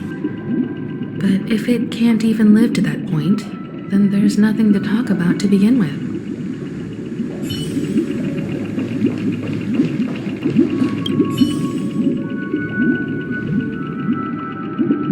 That guy just casually throws this kind of question at us? What exactly is his deal? But fine, I'll answer, I guess.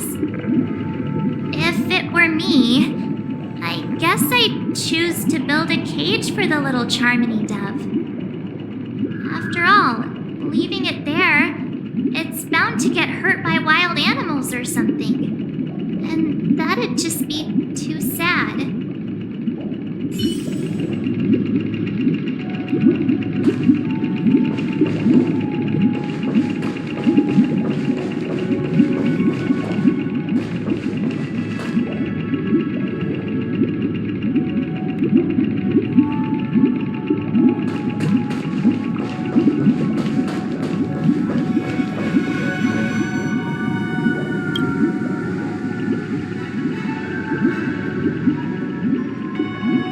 Interesting. Since you've made up your mind, allow me to reveal what fate this choice will bring to the fledgling. From what I've observed, there are at least 3 predators in that yard that prey on small birds. The Vossicle scorpion, Asdana wolverine, and the Huntington winged snake. Even if they shy away from humans, these animals are still near apex predators in a fenced location like a yard. In such a location, only one fate awaits that little Charmony dove. A painful death. As for the choice you made, I am deeply sorry. Now, let us advance to the second decision. This time, it's the story of a dream chaser.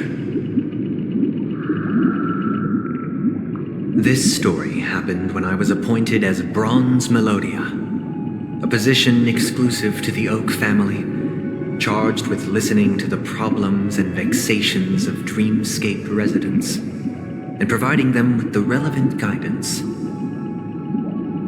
It was during that period that I had the opportunity to hear voices from all corners of the Dreamscape. Joy, sorrow, arrogance, regret. The complex tapestry of human nature that formed the world. And I was fortunate to catch a glimpse of it. He was a dream chaser and an illegal stowaway. Just like the rest of them, he came to Penacony in search of a better life, except that, to most people, the price he paid, I suppose you could say it was everything. He told me I sold everything I could at home. The house, the land, even his 2 children. He said he could not afford to raise them, and that at least they could eat if they lived as slaves. He had a plan in place. He would buy back his children once he had made his fortune, and enjoy Penacony's beautiful dream with them. Alas, his plan to smuggle himself was somewhat clumsy, and he was sniffed out by those pig-headed hounds. After hearing the Dream Chaser's story, I immediately appealed to the Bloodhound family to cease their pursuit. That way, at least he could live peacefully. But I was still too naive to the ways of the world. I did not anticipate that what I thought was a kind gesture would later lead to dire consequences. I'll tell you the outcome soon. For now, I'd like you all to make a choice. Will you do as I did and try to convince the Bloodhound family to stop their pursuit so that the Dream Chaser may live peacefully and realize his wishes? Or will you remain silent, leaving him to languish while the hounds are hot on his heels until his inevitable judgment arrives? I look forward to everyone's decisions. Who knows? Perhaps they might even alter the outcome of this tragedy.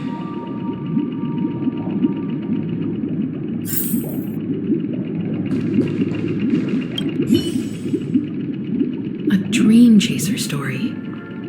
If I acted out of kindness, I would probably ask the Bloodhounds to stop their pursuit and lend him a hand. But what cruel repercussion would this choice result in? I think Sunday must have been deeply impressed by the limitations of the strong defending the weak through this incident.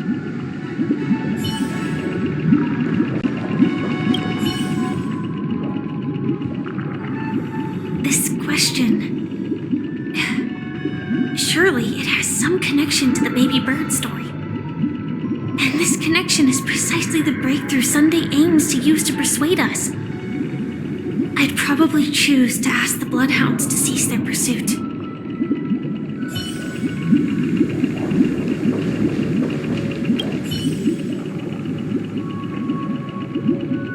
It seems illegal stowaways are really quite common on Penacony. But that guy in the story, I don't think he deserves any sympathy at all. He sold his kids to chase a dream. Even if he intended to go back for them, it's still insanely irresponsible. With that thought, there's only one choice. Let the Bloodhounds send him back home. This person deserves to be punished.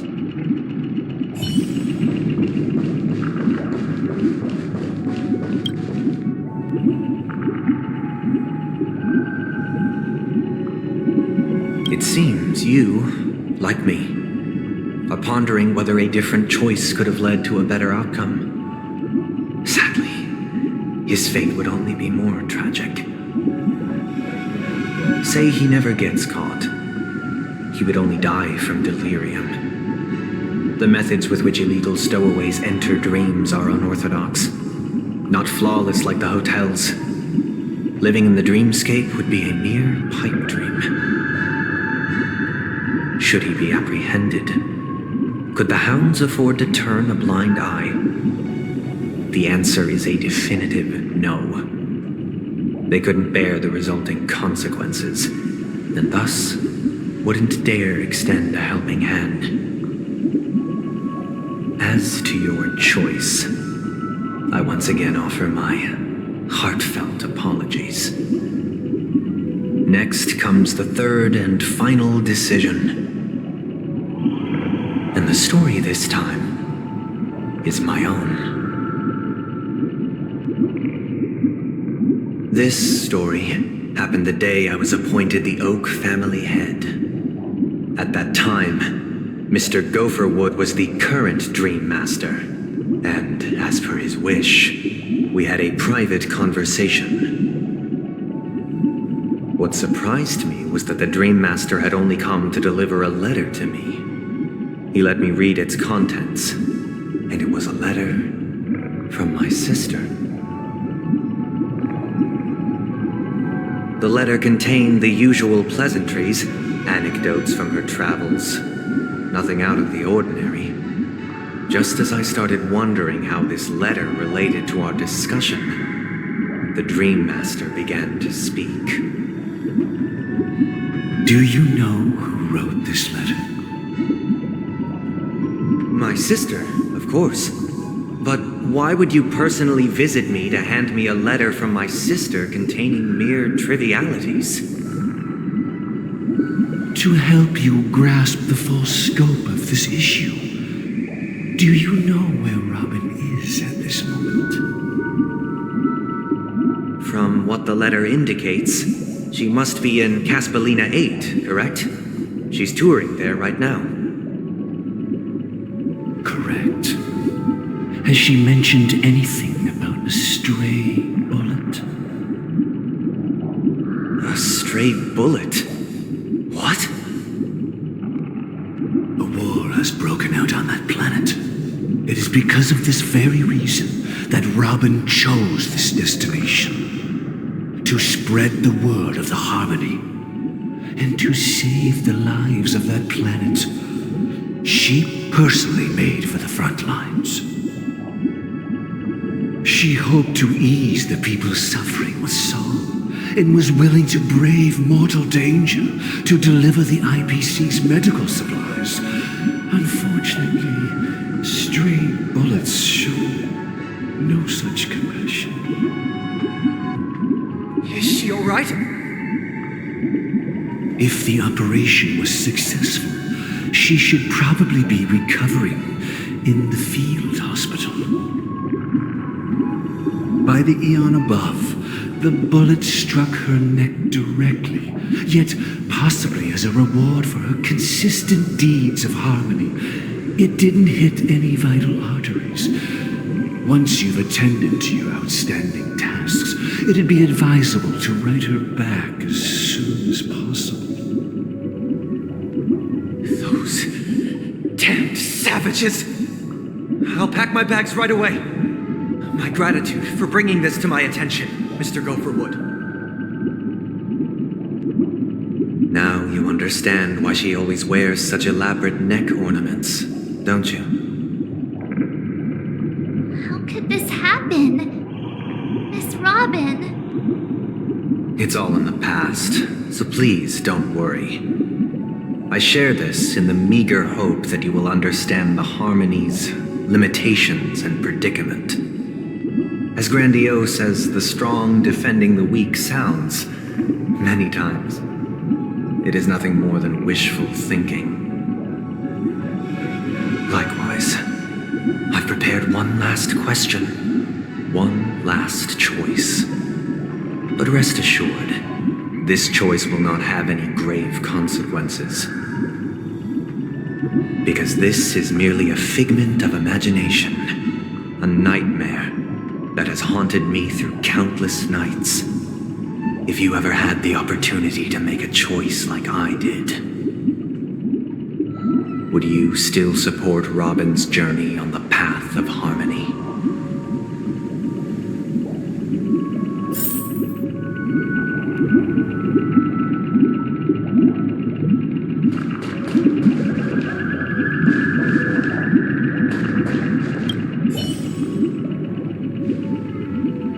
Miss Robin's courage is admirable.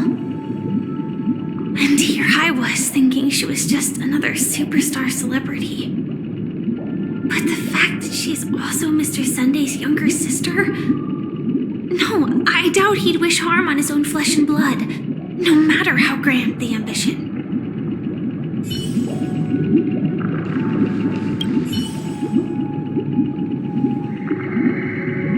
I often feel like I've dreamt of similar scenes on certain nights. In the dream, I see blurry faces.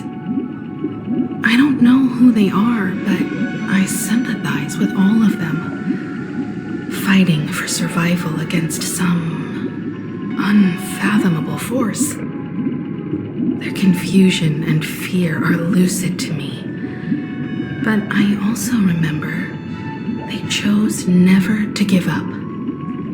Just like Miss Robin. If Mr. Sunday's question leaves you puzzled, you should find the answer from your own experiences. With each trailblaze, dangers and tribulations will surely follow. But would you ever back away? Would you stop March and Don Hung from reaching their next destination? I believe you have an answer of your own in your heart.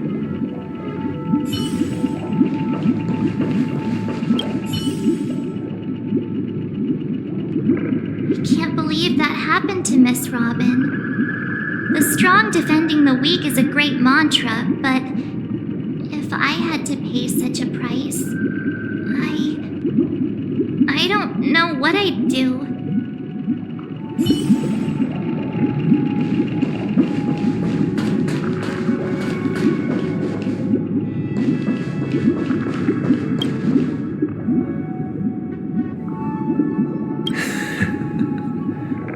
see. I am now aware of everyone's stances. Raising these questions merely serves to illustrate one point. The plight of Penacony cannot be salvaged by the harmony. The true foundation for a sweet dream paradise can only be established through the order where the strong govern the weak. I know the suffering of being tormented, the turmoil of losing your way, how sorrow and even despair set in when matters don't work out. All of this causes me unending pain, because this is not what happiness is at all. We must teach the weak how to live a happy life, and this life isn't some noble propriety that the upper crust preaches, but in definitive terms, a way of survival that belongs to everyone. So what is your definition of living a happy life? Good question. Human consciousness is fundamentally an illusion, a cage known as self-worth. People lured in by this illusion make mistakes, yet still ask that external influences bear the burden. When one mistake after the next permeates the masses, they become impossible to trace. Thus, the amassing of these individual cages culminate to form a prison, a place dictated only by the rule of survival of the fittest. Nature is always accompanied by predation and sacrifice. Its antithesis is known as order. That is what I want to do. Unite people's happiness under the banner of order. They won't need to make bitter choices any longer, nor face the weaknesses of humanity. They can cast aside their primal instincts to build a haven for mankind. Simply describing thoughts is far too abstract, so allow me to provide a simple example. As you all may know, there are societal norms like weekends and long weekends that exist on some worlds. During these hard-earned rest days, people are given the chance to extricate themselves from the stresses of everyday life, allowing a certain tranquility to return to their souls. And it is only on these days that people do not have to adhere to the law where the strong prey on the weak. They can live out their lives happily during these brief intermissions. It's just a pity that 2 or 3 days are still too fleeting compared to the span of a lifetime. From where I stand, society's ideal system should be 7 rest days. Following Sunday, there should ensue a second, a third, and indeed an infinite procession of Sundays. This should be the face of the new world. Idyllic, eternal, peaceful days. And thus, every person can return to their base selves in this utopia. Some gaze in reverence at the stars, pouring their whole beings into calculating the distance between us and the isolated world of Pagana. Meanwhile, some seek refuge in quiet corners, holding one another, unencumbered by the chains of unwelcome obligations. There would be no need to bear the hardships of reality. Only in this way can humanity face the inevitable end with the purest of spirit, living a life of dignity. This is what it is to live in bliss. Miss Firefly, you who are stricken with entropy loss syndrome, you of all would surely understand this.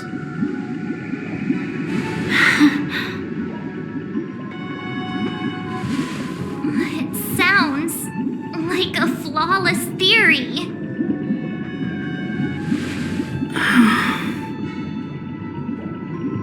But what price to attain all this? The cost is minute, merely a personal and eternal sacrifice. If this paradise is to be maintained for everyone, someone must remain trapped in solitary wakening until the end of the cosmos.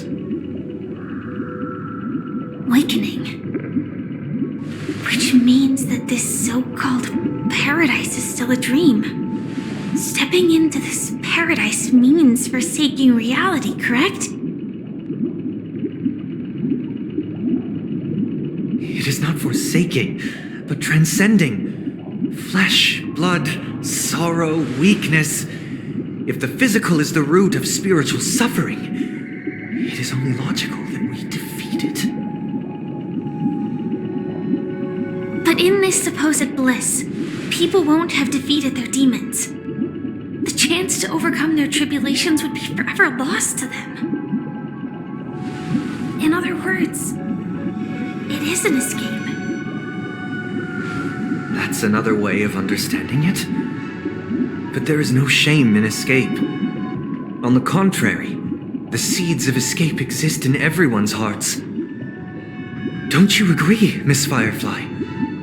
And as to why we sleep, it is because we are afraid to awaken from our dreams. But this is not in conflict with the grand plan. Only in acknowledging this can we truly understand the frailty of human nature, and from there, show compassion and protection.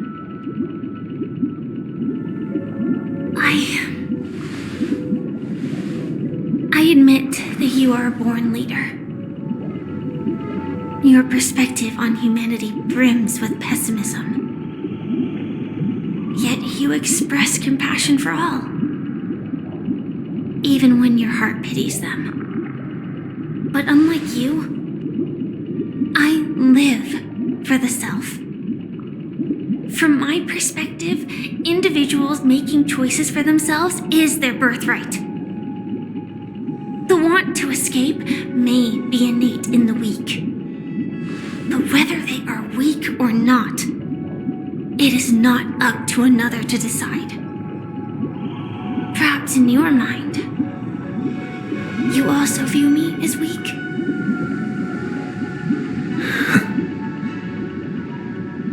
Because I don't think so. Since Miss Firefly has said her piece, the Astral Express will also naturally give you our answer. We'll leave it to you. Just as Mr. McHale instructed before. Tell him our choice.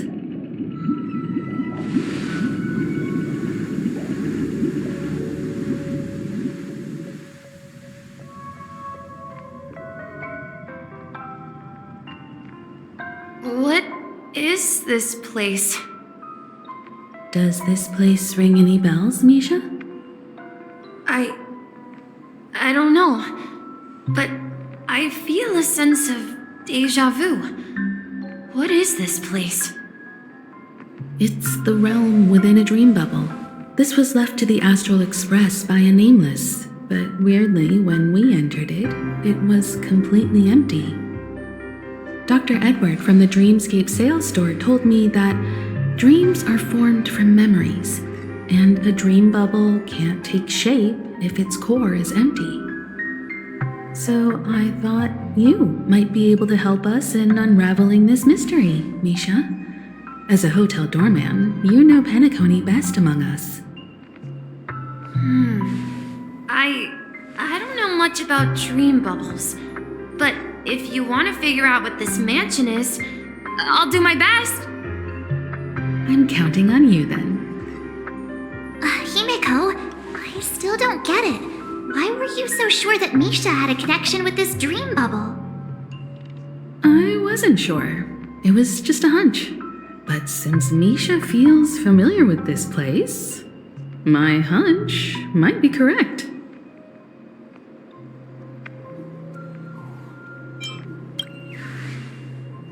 Exactly. This is where you and Firefly encountered death, which we now know as dormancy. Considering its connection to Dreamflux Reef, it's not surprising it appeared here. The question now is, who brought you here? Based on the clues we have so far, it's unlikely to be that masked fool, so identifying them is crucial to us. We're drawing closer to the truth once more. Let's give Misha some time, as I believe he'll unveil the secret of this dream bubble. All right, but there are doors all over the place. Which one should we choose? Do you have any idea, Misha? I guess... maybe this way?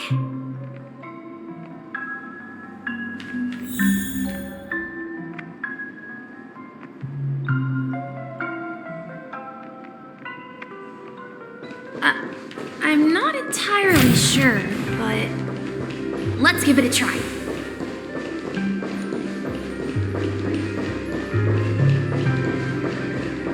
Wait, you managed to choose the right door on your first try?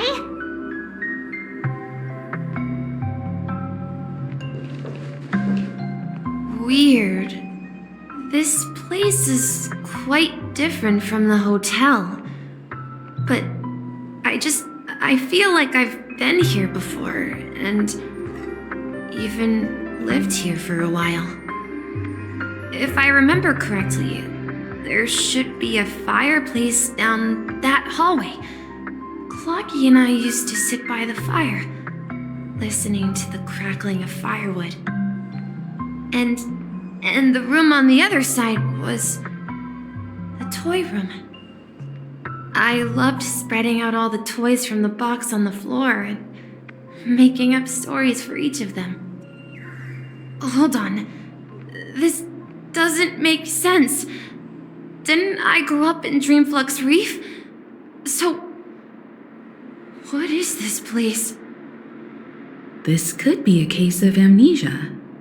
Don't worry, Misha. It's common for everyone to forget certain aspects of the past. Those memories haven't vanished. They're just lying in the depths of your mind. We can surely get them back. Since this place seems familiar to you, why don't we explore a few more rooms and see if you can recall anything more? Yeah, then let's check out the rooms I just mentioned.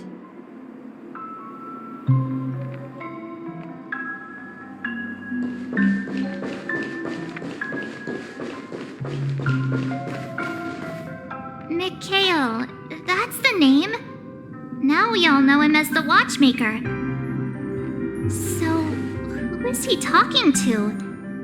Do you know anything about it, Misha? I'm sorry, I don't know much about the Watchmaker. But, Mikhail... Anything special about that name? Mikhail is Grandpa's name.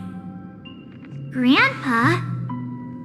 Do you mean you're the Watchmaker's grandson?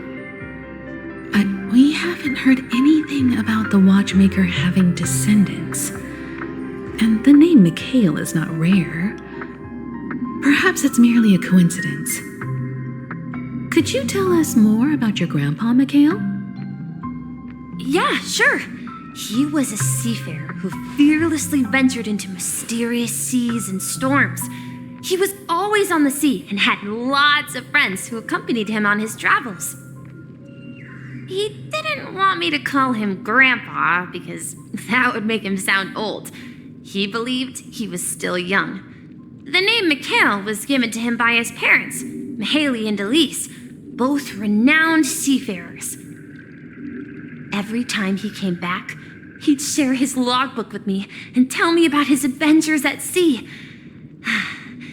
I want to become a great adventurer, just like him. It appears that the seafarer has nothing to do with the Watchmaker. So, perhaps it's just a coincidence? So, where is your grandpa now?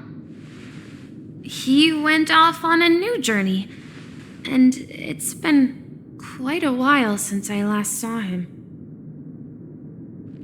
So, Where has Clonky gone? Did he leave to protect Dreamville?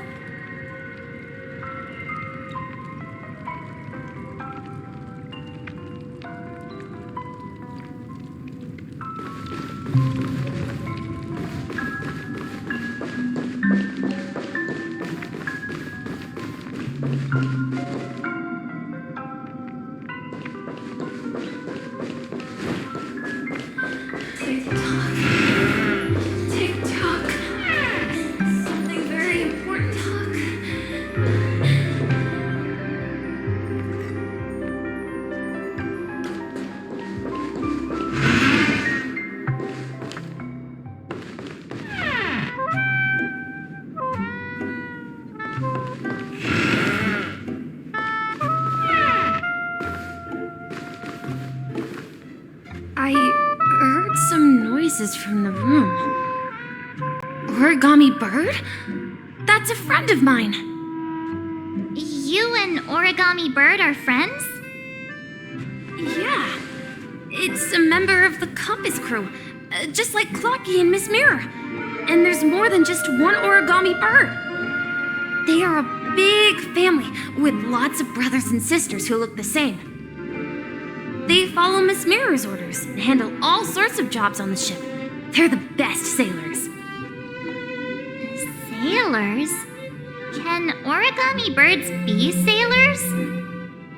Could you tell us more about the Compass, Misha? The Compass is a ship bound for the New World. Clocky and his partners travel through layers of fog to the depths of the sea. Whenever there is danger, Clocky will use a compass and guide the ship in the right direction. That's a great story.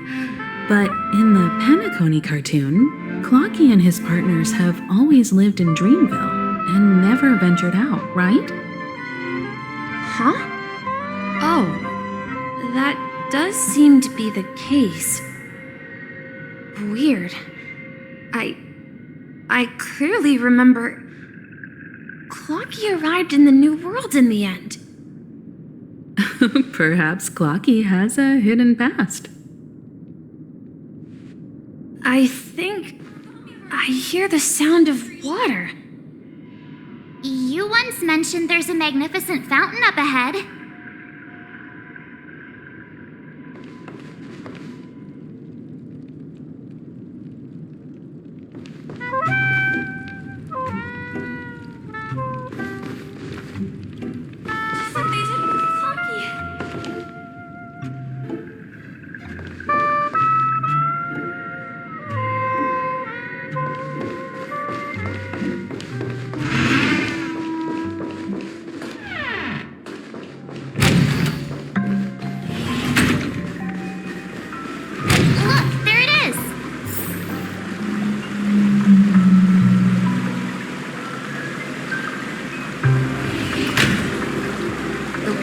Resembles a precious jewel embedded in the dreams of all seafarers.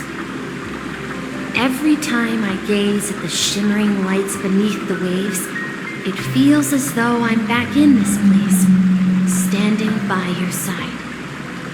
Have you recalled anything, Misha? Yeah, I saw these sentences in Grandpa's logbook. He used to say that despite the perils of the sea, whenever he stood on the deck in the afternoon, overlooking the sparkling waves, he would think of this fountain in front of his house. He often said that those moments felt like returning to his family's side, and the difficulties at sea didn't seem quite as challenging. You know, I quite understand such sentiments.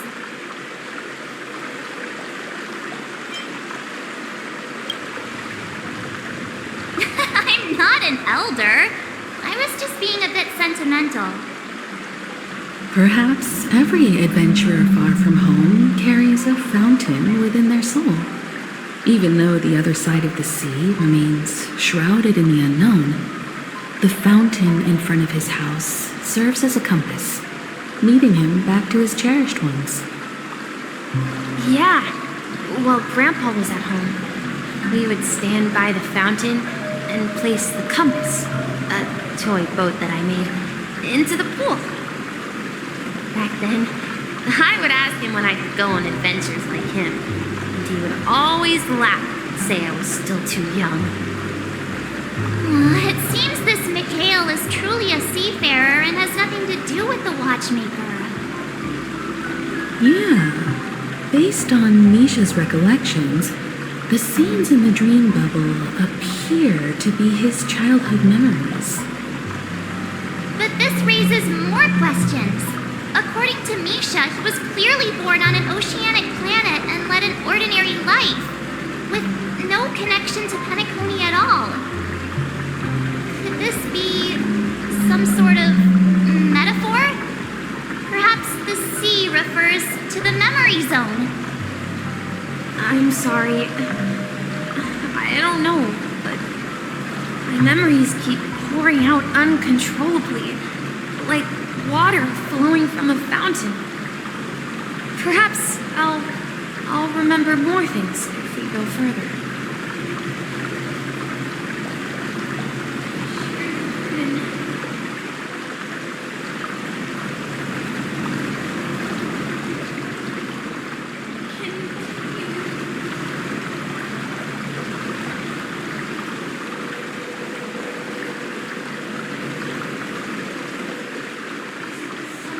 We're going to the opposite side, right? No, we should turn left here.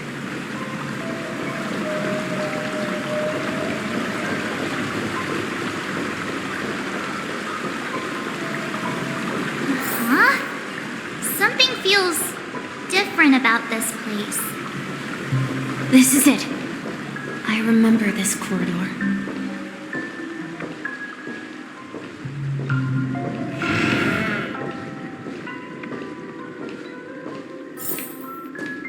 Up ahead is Grandpa's study.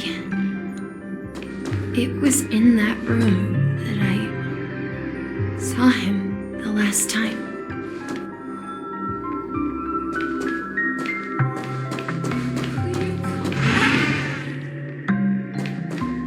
Captain Misha, so many challenges! We will drive to a new world!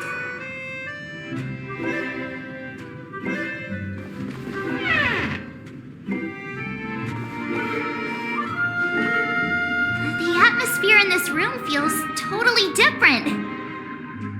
Misha! You finally come! Clocky, you're here! Yeah. This is the room where we first met each other. Are those books on the bookshelf logbooks left behind by that seafarer? Yeah. Whenever he came back, he placed a logbook on the bookshelf in his room. They contain records of his expeditions to every corner of the world. He described our world as a fountain. At some point, the sea started to gradually swallow up the land where people lived. To ensure that everyone had land to settle on, he had to continue exploring the sea and search for the source of the rising seawater. On that day, he called me to his study, telling me that he was embarking on another journey. However, I could sense the gravity in his expression. It was the same look I had seen on my father's face before his final voyage. I asked him if I could go with him, but he said that my adventure lay elsewhere and told me to stay home and patiently await a certain sound at the door. What sound? He told me about a vast ocean in the sky, an ocean of stars. He spoke of a train that transports children with a desire to venture far away, traversing the sea of stars without ever stopping. He said that he knew the crew on the train, and that he had asked them to take me along. He said the journey I had always dreamed of would start there. A train? Could it be? It's the Astral Express. I remember now. Grandpa's friends are a group of nameless who came to this world to resolve a disaster caused by a star. Then, he gave his pocket watch to me. It was his cherished treasure, appearing in every one of his adventure tales. He explained that difficult times were ahead, but assured me that the watch would guide me. He said, as long as I kept moving forward, I'd eventually reach my desired destination. And then, it was as if I heard the distant sound of a train whistle, echoing throughout the room. Exactly, Misha! And then we followed that whistle, didn't we? Yeah. I think I can still find the way we took back then.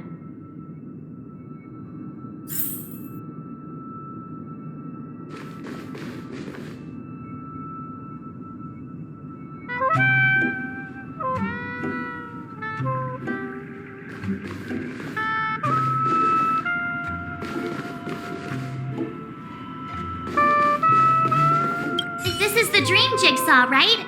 So we're supposed to find the exit. But where can we find the last piece? Do you remember? You said you obtained a mysterious shard when you stumbled into this place. Hey, the shape seems to match. So this shard is also connected to Misha? Looks like we're just one step from revealing the truth. Let's get to the other side and investigate.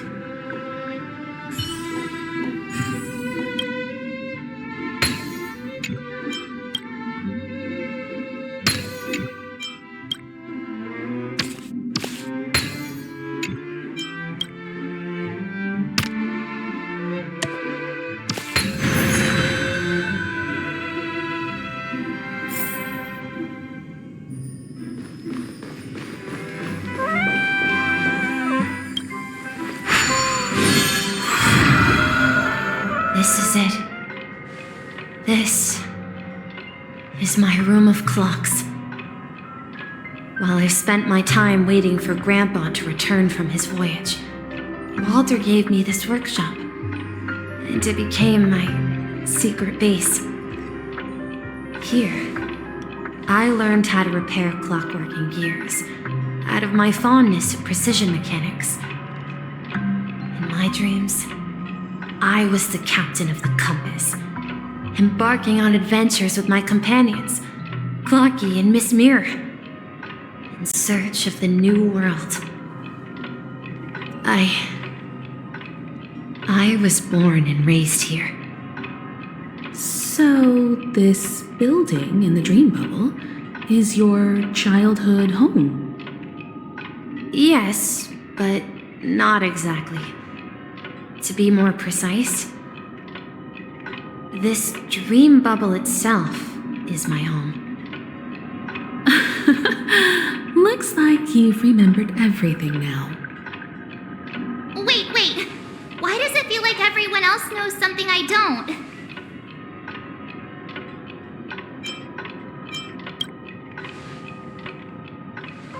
March, do you remember when he mentioned a clocky that only he could see? Yeah, the little guy here, right? But we all saw him in Dreamflux Reef, right? And Mr. Yang even greeted him. Looks like everyone on the Astral Express has a childlike spirit. The answer lies in the Astral Express. His experience shows that neither Firefly nor Acheron can see this clocky. And when we were in Dreamflux Reef, you may have noticed that for some reason, nobody outside of the crew had ever talked with Clocky.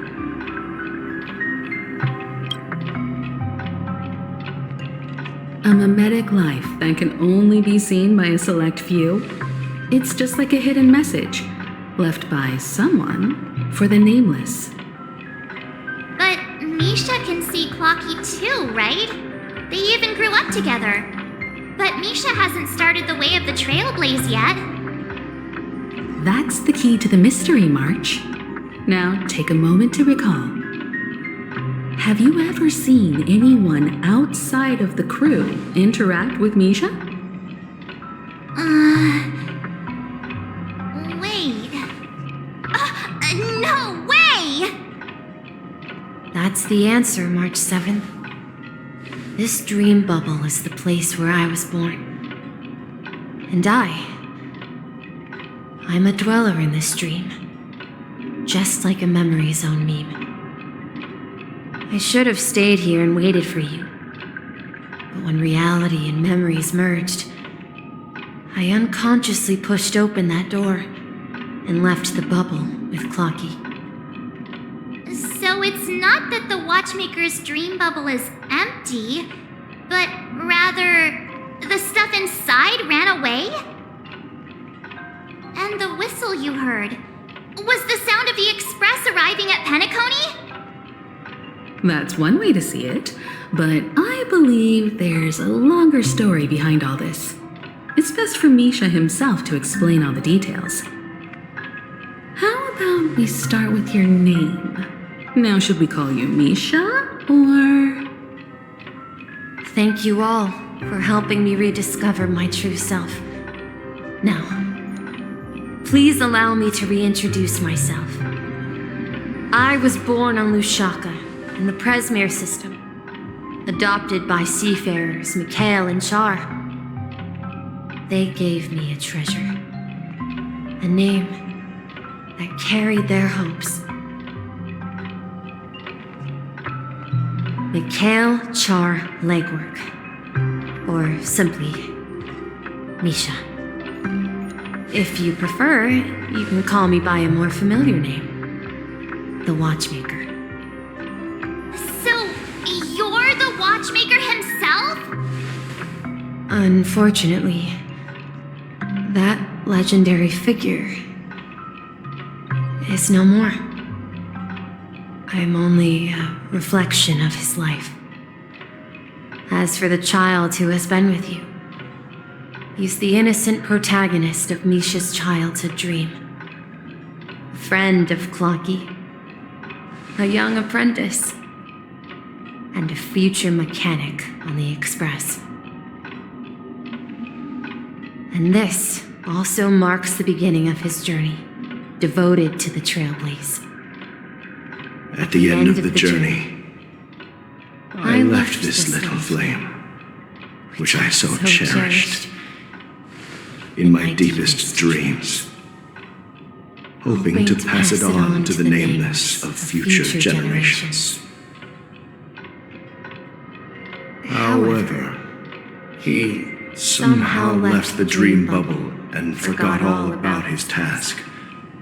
I apologize for all the confusion this caused. Because he was born with a desire to trailblaze, wasn't he? I don't think Misha has forgotten his role as a guide. He remembered it, and that's why he mistakenly appeared as a hotel doorman in his dream from the very beginning. The one who brought our unconscious friend here must have been Misha. If that's the case, we encountered the Watchmaker's legacy from the beginning, didn't we? Well, I have a sarcastic friend who says I always take big detours and end up back where I started. Perhaps that's what every nameless has to go through. But in the end, you found me. I'm sure you're all wondering what my legacy is. I believe my hound has mentioned the Stellaron and my wealth. If I may apologize, the Stellaron part is real. As for my wealth, however, it's nothing more than a baseless rumor. I left my homeland as a child and embarked on the journey of Trailblaze. I traveled to various planets until finally reaching Esdana, where my friends and I built the original Penacony and fought for its future ever since. I've been moving forward all my life, doing what I could to overcome the obstacles in my path. But ultimately, my journey reached its end, and I left behind no possessions worth entrusting. So, if you ask what's left within this worn-out train engine that can be called a legacy, I suppose it's the things that are still burning in the engine's furnace. Now that you're well aware of the current situation of Penacony, I certainly hope that you'll help me get this world back on track. But I'll leave that decision to you, for the path of Trailblaze is never paved by others. All I have for you is a story and 2 gifts. I want to give you my pocket watch. It has accompanied me throughout my long journey, guiding that naive child forward, and has been blessed with the presence of so many great people up to this day. And my hat, too.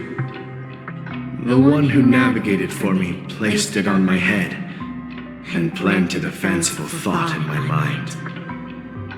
The trailblazing expedition will never end. Now, it's time for you to make your choice. Once you've made up your mind, open that door and enter the long dream of an old man. I'll be waiting for you at the end of this corridor of time. All right, everyone, let's make a decision. Although I don't think anyone will have any objections.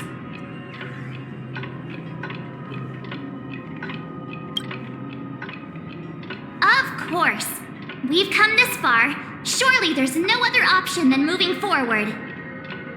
In that case, it's unanimous.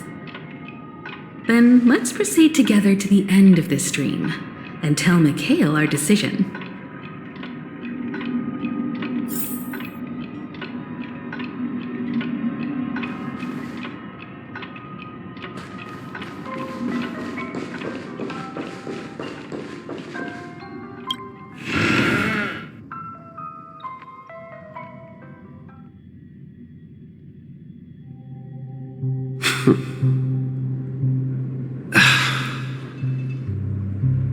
Mikhail, where are you going? Someone has to step up and save Lushaka. So why can't it be me, Misha? Please don't go. And if you must, please take me with you. Don't leave me alone. Even without me, you know how to proceed forward, brave Captain Misha. The compass is waiting for you. Haven't you always wanted to be a better adventurer than me? Now go, board that train and start your journey. Where are you going, Mikhail? I'm going to clean the floor in the parlor car. I've promised the conductor. Wait, first tell me, did you fix this watch? Yeah? I know what it looked like before. Its chain was broken, the back case torn, and the marks on the dial all worn out. How did you manage to fix it? Well, it's hard to explain, but I knew it could be fixed. It's the hands, Mr. Amundsen. Its hands were intact and pointing in the right direction, so I knew there would be a way to fix the rest.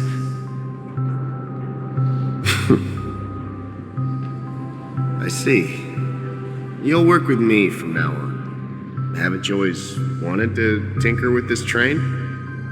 You're its mechanic now. As for the conductor, I'll do the talking. But I only know how to fix watches. Don't worry. You've got what it takes. I'll teach you what you need to know. Where are you going, legwork? It's time to head to our next stop.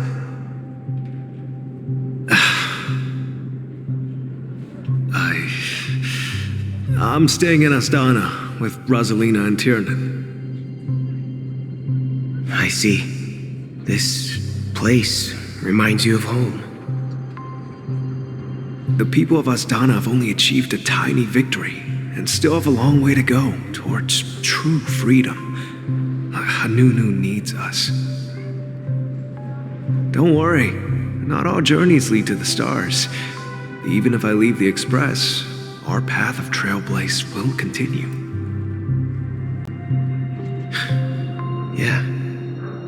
I knew you wouldn't stay on the Express forever. Leave in peace, my friend. And, take this with you.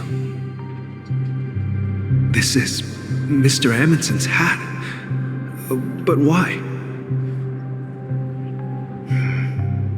When he departed, he said he would leave it to his best student. Well, I suppose the time has come.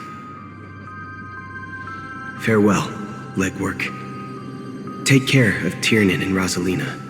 And don't forget to write to us.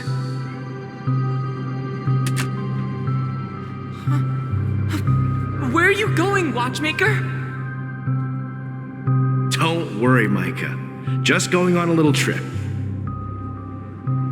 Someone has to be at the forefront of the interstellar frontier, and I'm the only former nameless in Penacony. So why can't it be me? Because you're all we have. Have you forgotten about Tiernan? The cosmos is way more dangerous now. What will happen to Penacony if we lose you too?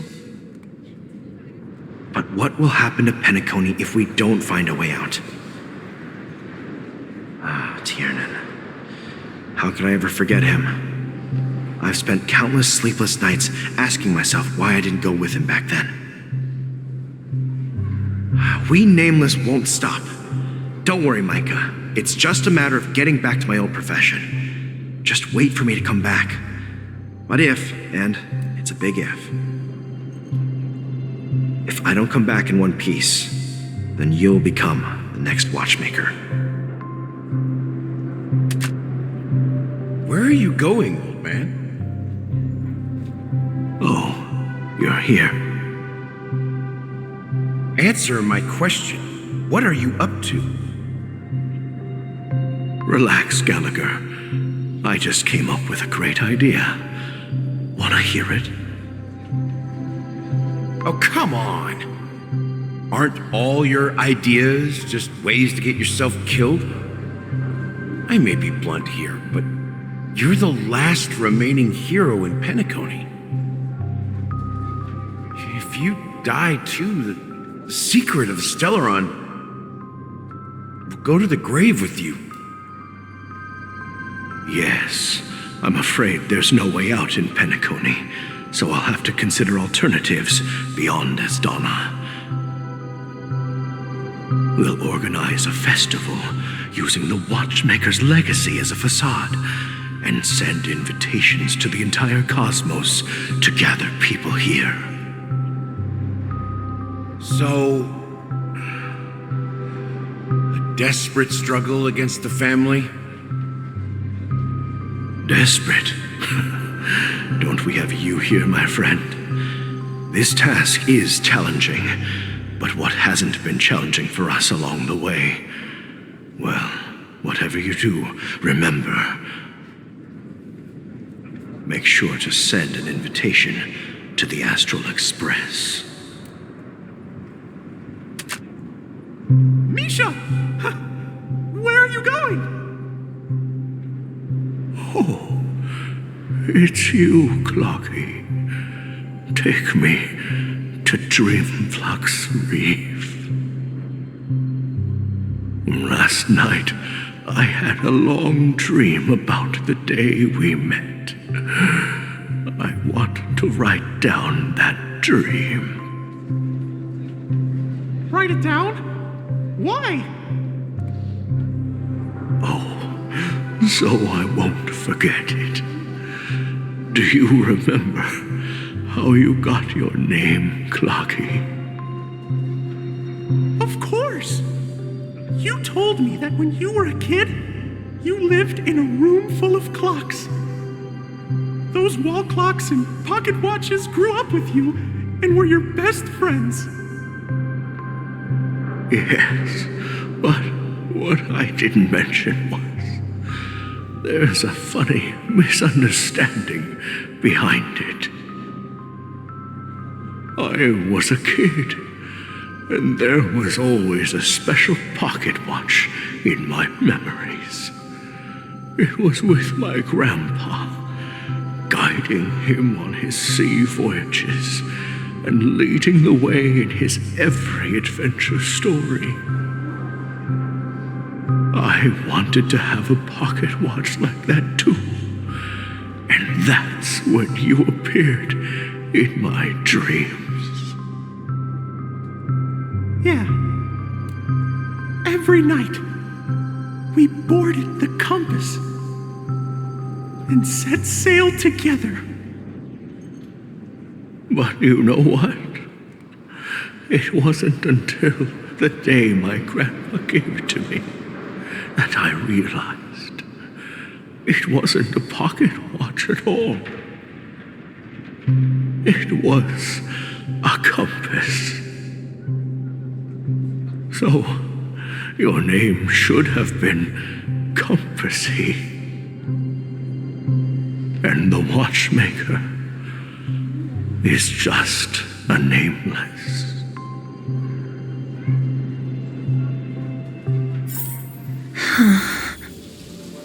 We've arrived at Dreamflux Reef. So, where to next? You know, Clocky, I don't think I'll be going anywhere else.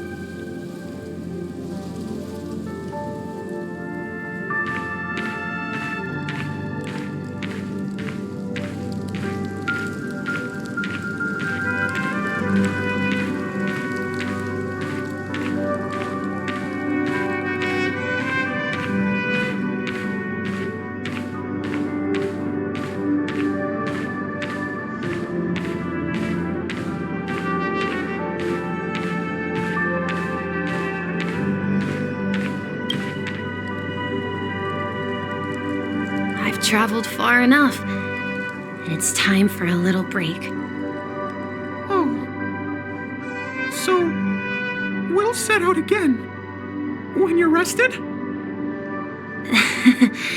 No, I'll stay here. And then, this is where it ends. This is where it ends?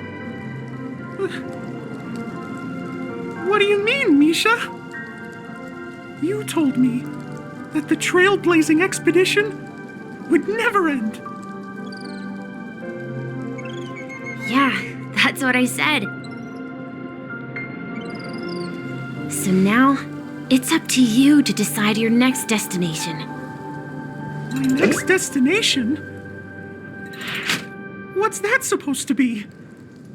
I've been following you. Misha? You're acting weird today. If you're feeling down, we can just do what we usually do. With the clockwork. No, I'm not feeling down. As for clockwork, yeah, it resolves all problems in this dream. So, do you know what clockwork actually is? I'm not quite sure. Well, everyone gets lost at times. They may hesitate and doubt which way to go. That happens in this dreamscape and beyond. But don't worry. Everyone goes through moments of uncertainty and hesitation. Eventually, they gather the courage to make bold decisions. Whether it's calming, joyful, angry or sad. All they need is a little nudge to take that step toward where they truly belong. I'm leaving that little nudge with you, and I hope you'll share it with others. Such is the essence of clockwork, the will of the trailblaze.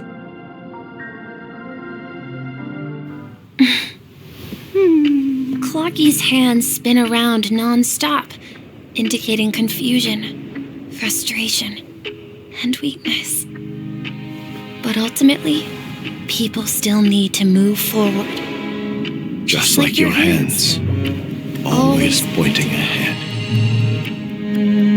This is where my journey ends. From now on, it is your path to walk. Trailblazing means taking paths your predecessors forswore, and venturing even further. The Penacony in Mikhail's dreams does not belong to order.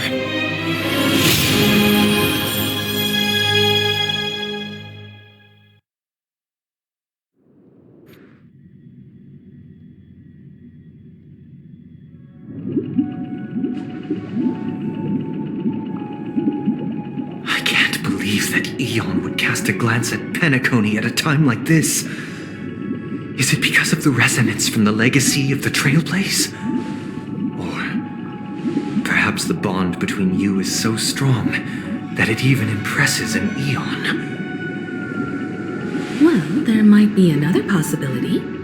Perhaps they want to witness, on behalf of the fallen Eons, who will hold the future of Penacony. If that's the case, on behalf of the Dream Master of Penacony and the 107,336 members of the Oak family, I'm extending a formal invitation to all of you. I'm cordially inviting you all to the Penacony Grand Theater to participate in the upcoming Charmony Festival. And, of course, you won't be in the audience, but on center stage. Since the future of the Stellaron, Penacony, and even the entire cosmos is at stake, let's draw a conclusion there, in all fairness. If you truly believe in Akavili's path, then show me their courage and determination.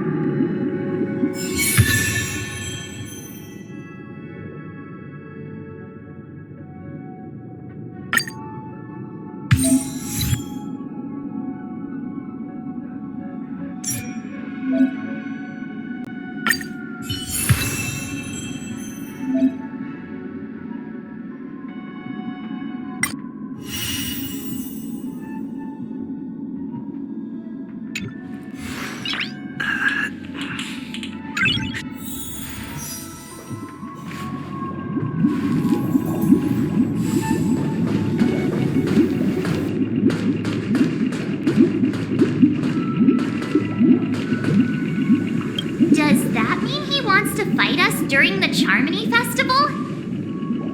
I'm afraid so. This is weird. Aren't Arc villains usually plotting some dirty conspiracy in the end? But he actually said something like, "In all fairness." Could it be that he's underestimating us? Well, in my opinion, Sunday is deeply committed to his own philosophy and genuinely wants to prove that the Order is right. I sensed a strong conviction and a desire for dominance in him. Maybe he won't accept the outcome unless he wins fair and square. That's why he'll give it his all in the upcoming battle.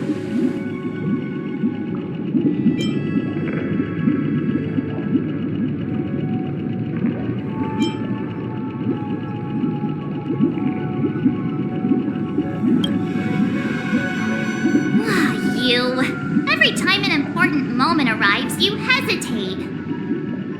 We've even dealt with a Lord Ravager of the Destruction, so a follower of the Order won't be a big deal. Anyway, we can't leave the Stellaron unchecked. This is about trailblazing a bright future for Penacony and fulfilling Mikhail's and his predecessors' long-cherished wishes. Now that we've taken up the mantle, we can't afford to fail them. However, the same applies to the Order. Their plan didn't materialize overnight, and they have the profound collective consciousness of the planet of festivities behind them. A desire to dream, to slumber and escape reality. All those hidden emotions have given birth to the sweet dream of the Order. They've harnessed the will of an entire planet to create an eon. This confrontation is far more complicated than a simple power struggle. To secure Penacony's future, fighting on the stage alone is not enough. What do you mean? Are you not coming with us? I believe Firefly is trying to say that she's heading off to another battle.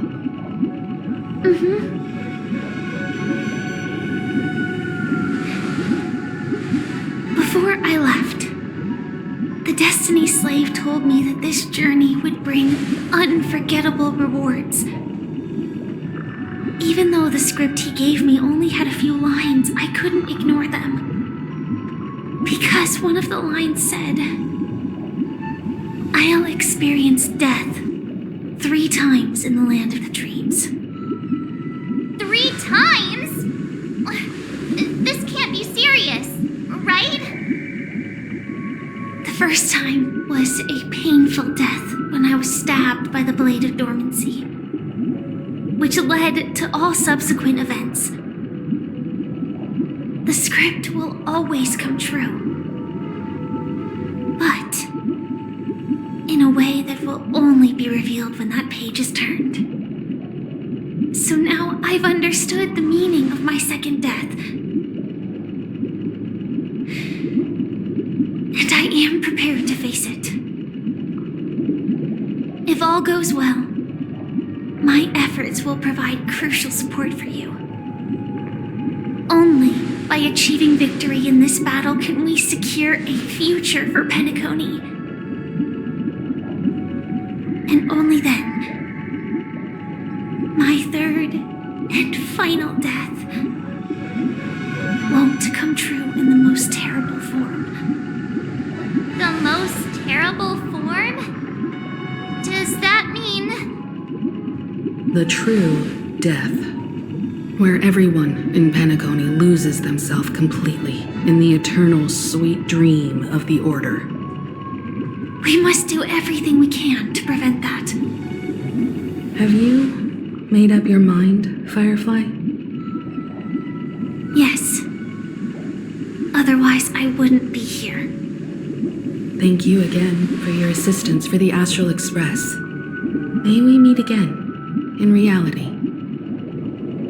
Yeah. Farewell, everyone.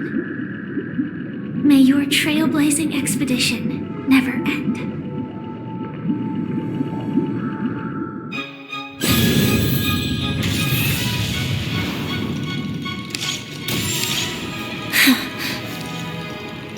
I dreamed of a scorched earth. Everyone, are you ready? A new shoot sprouted from the earth. It bloomed in the morning sun and whispered to me. Like fireflies to a flame, life begins death. May we meet again in reality.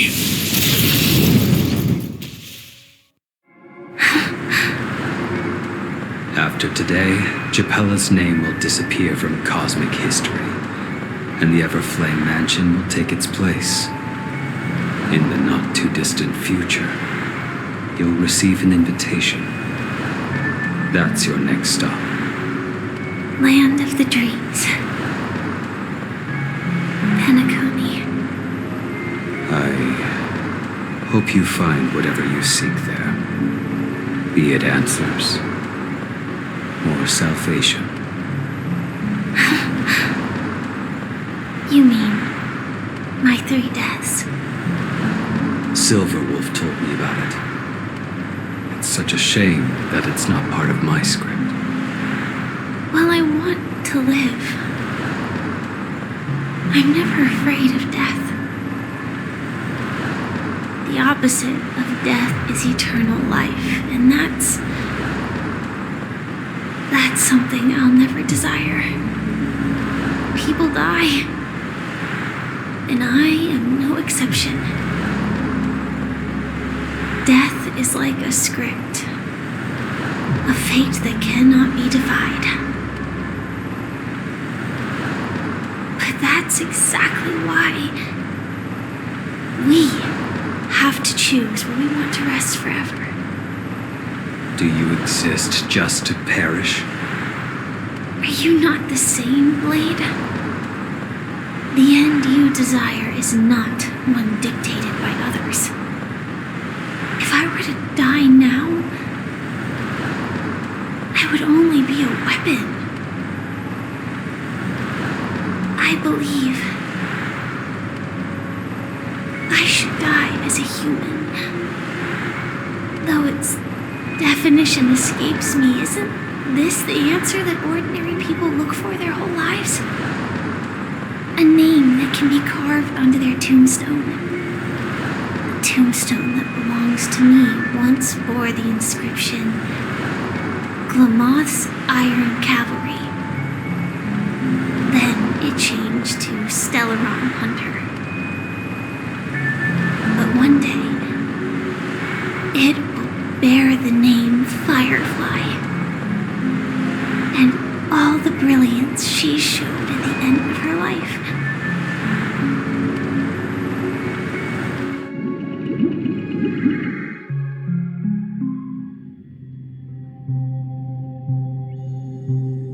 That's quite unexpected, old man. Who would have thought your crazy plan would actually work? Do all you nameless fools just act on a whim? I can sense that this false sweet dream is coming to an end. The Nameless may be young, but they had the ability to achieve this goal. Just like you did in your time. It's a shame you won't be able to see it firsthand. Maybe I won't either. Once something fictional is seen through, it ceases to exist. Yeah, not just those Nameless.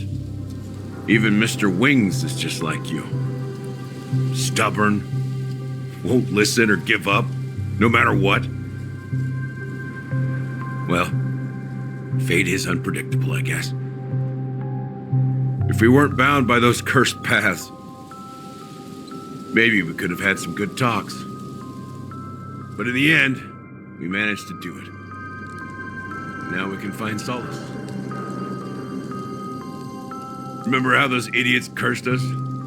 They said, "Go to hell, you worthless traitors." Well, I don't know if they really meant it, but if longing for freedom means going to hell, then I'll be joining you soon, you fool. Let's get together and have supper again in hell. Oh, I almost forgot. There's one more thing. Here's to you. A glass of hello and goodbye, Trailblazer. To the imperfect tomorrow.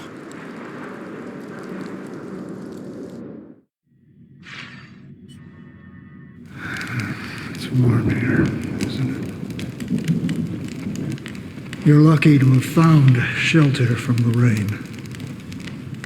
Let alone fresh berries in this desolate place. I was just following the scent of life. It's particularly strong in a place like this. It's a shame these berries don't have much flavor. Seriously? In case you didn't know, this fruit is pretty juicy. The only downside is that when you chew it, it becomes extremely spicy.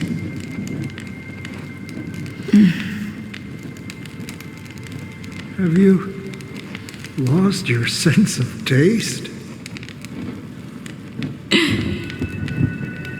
I can still taste certain things, like a faint sweetness.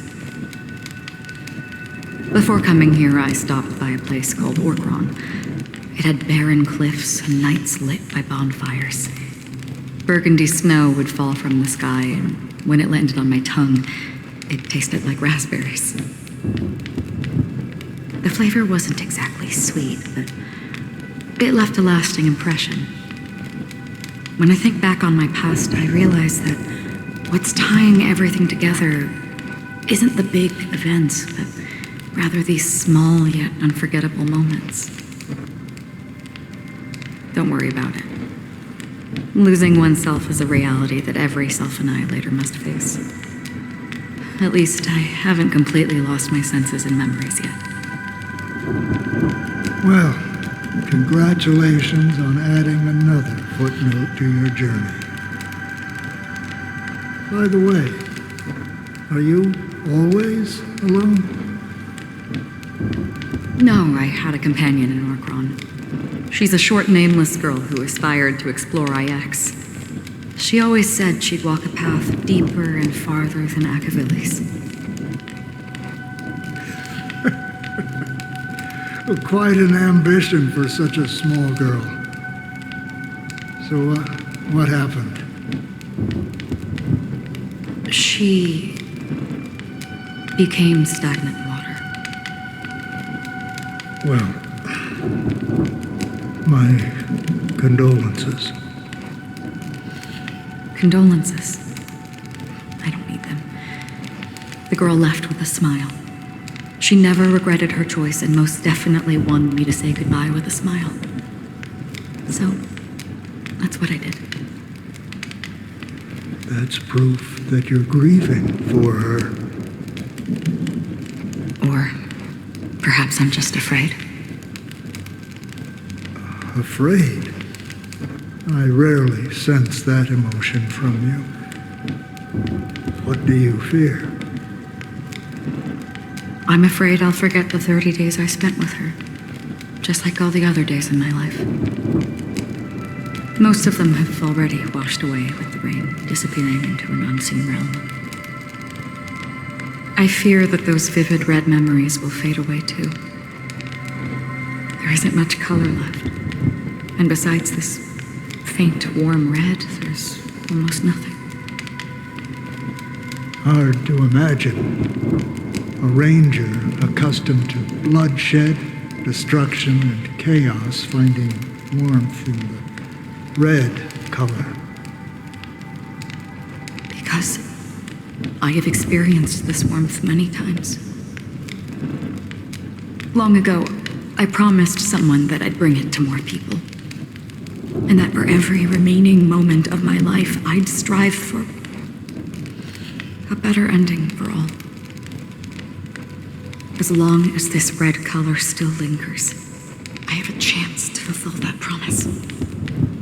It represents a burning fire, a blooming flower, the berries in this cave, and life itself, fleeting yet still dazzling. In the end, it will lead me beyond the horizon of existence. And on the other side, I will cut off nihility. The one blessed by the sleeping and shapeless is considering how to kill them. That's truly pure nihility. But you're right about one thing. After spending so much time near this stagnant water, only when I look at this vibrant red fire do I realize that I'm still alive. When will this rain ever stop? Perhaps when the sorrows of the departed have finally quieted down, the sky will clear up.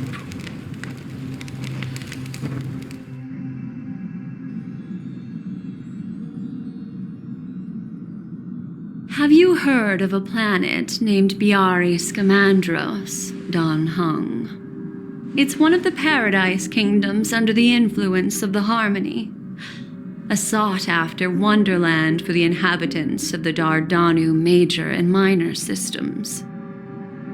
Half an Amber Era ago, the family held an unprecedented festival there. And after that, everyone on the planet became part of the family. Do you think the same thing will happen on Penacony? Yes. Or how else can we explain it?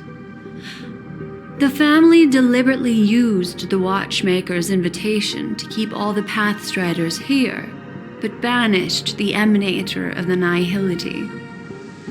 Because of the Nihility, I'm rarely affected by the power of other paths, but somehow I can unconsciously infiltrate them. Maybe that's the risk they're trying to avoid. I would disagree. Biari Scamandros is not part of the credit system or connected to the Silver Rail. It's nothing more than a remote civilization sheltered by the Harmony. But Penacony is different. If the family messes with Penacony, that would be like declaring war on almost half of the factions in the cosmos. They have no reason to do that. No, they don't. If they truly serve the Harmony, that is. What do you mean? The path in Penacony is impure. The Harmony here has impurities. Do you remember the ancient swarm disaster?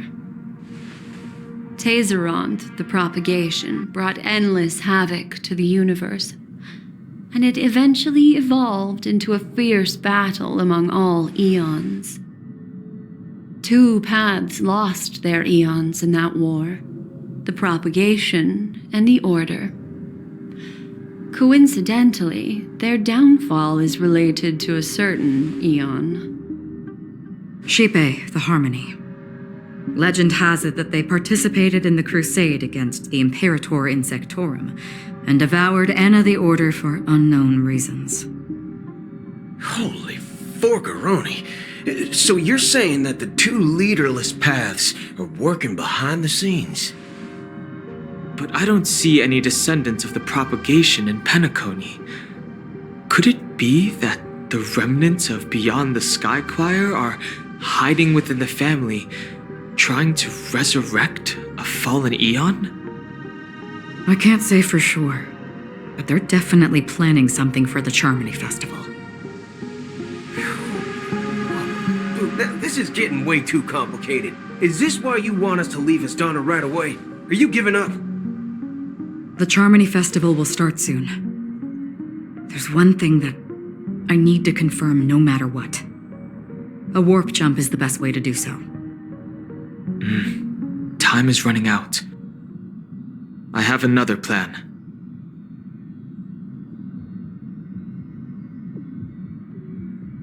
Hold on. Are you thinking of using the Jade Abacus of Allying Oath? Exactly. The assistance from the Lawful Cloud Knights would be enough. Think it over carefully. You can only use that once in your lifetime. I have considered it thoroughly. My companions are... they're also once-in-a-lifetime treasures.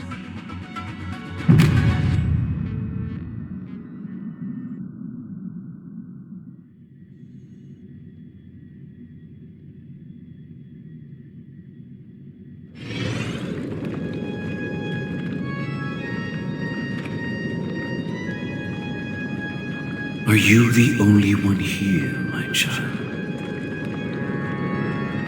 The Nameless is quite the diplomat. Our secrets have spread like wildfire within the family. And IPC starships are gathering towards Astana.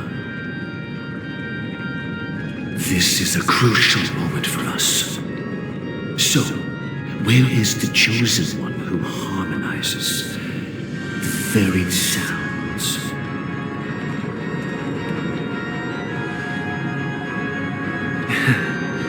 What do you mean, Master? I'm right here in front of you, aren't I? You know, she was supposed to be the star of the Charmony Festival in our plan.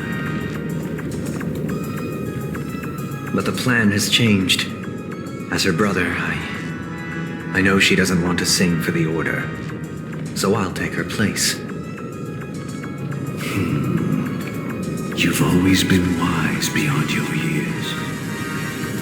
I'm sure you understand the consequences of your choice. If you consider this a betrayal, well, there can't be two suns in the sky. I'll step up and take down the other sun if necessary. Do you believe in karma? If karma exists, then everyone has their own karma. You have yours, and I have mine. And my karma has nothing to do with you, Mr. Gopherwood.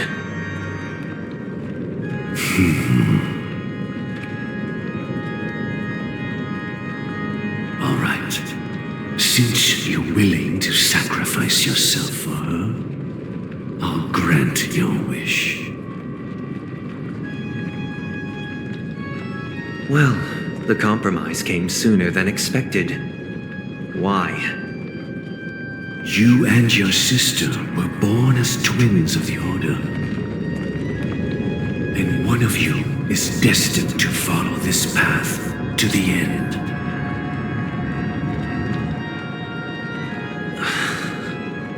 Is this part of your plan?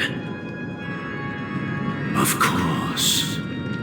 You're still as clever as you were when you were a child. The opening is near. Go, my child. Seize the power of the harmony and reveal your karma.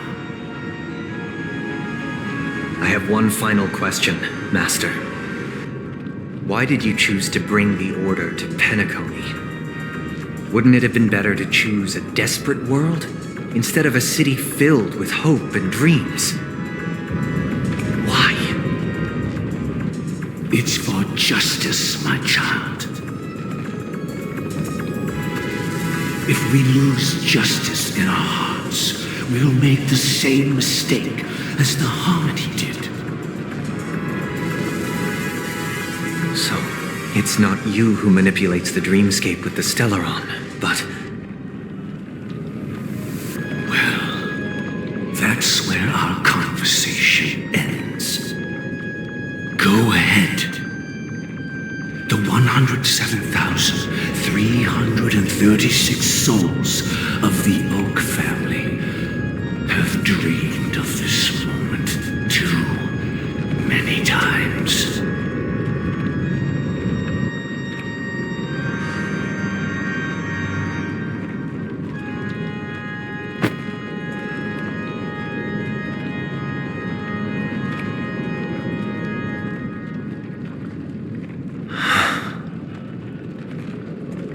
I shall ascend to the heavens, becoming the scorching sun.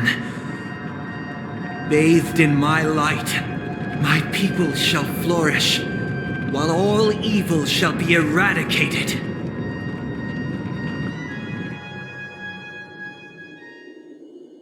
This is the interior of the Penacony Grand Theater. It's quite exhilarating to be flushed into the air by Soulglad. But why is the venue still closed when the Charmony Festival is about to start?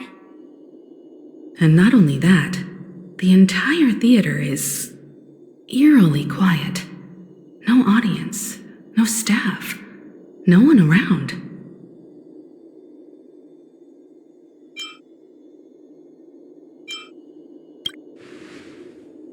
Even if we're late, a grand theater like this shouldn't be completely empty. Let's explore around. Be careful, everyone.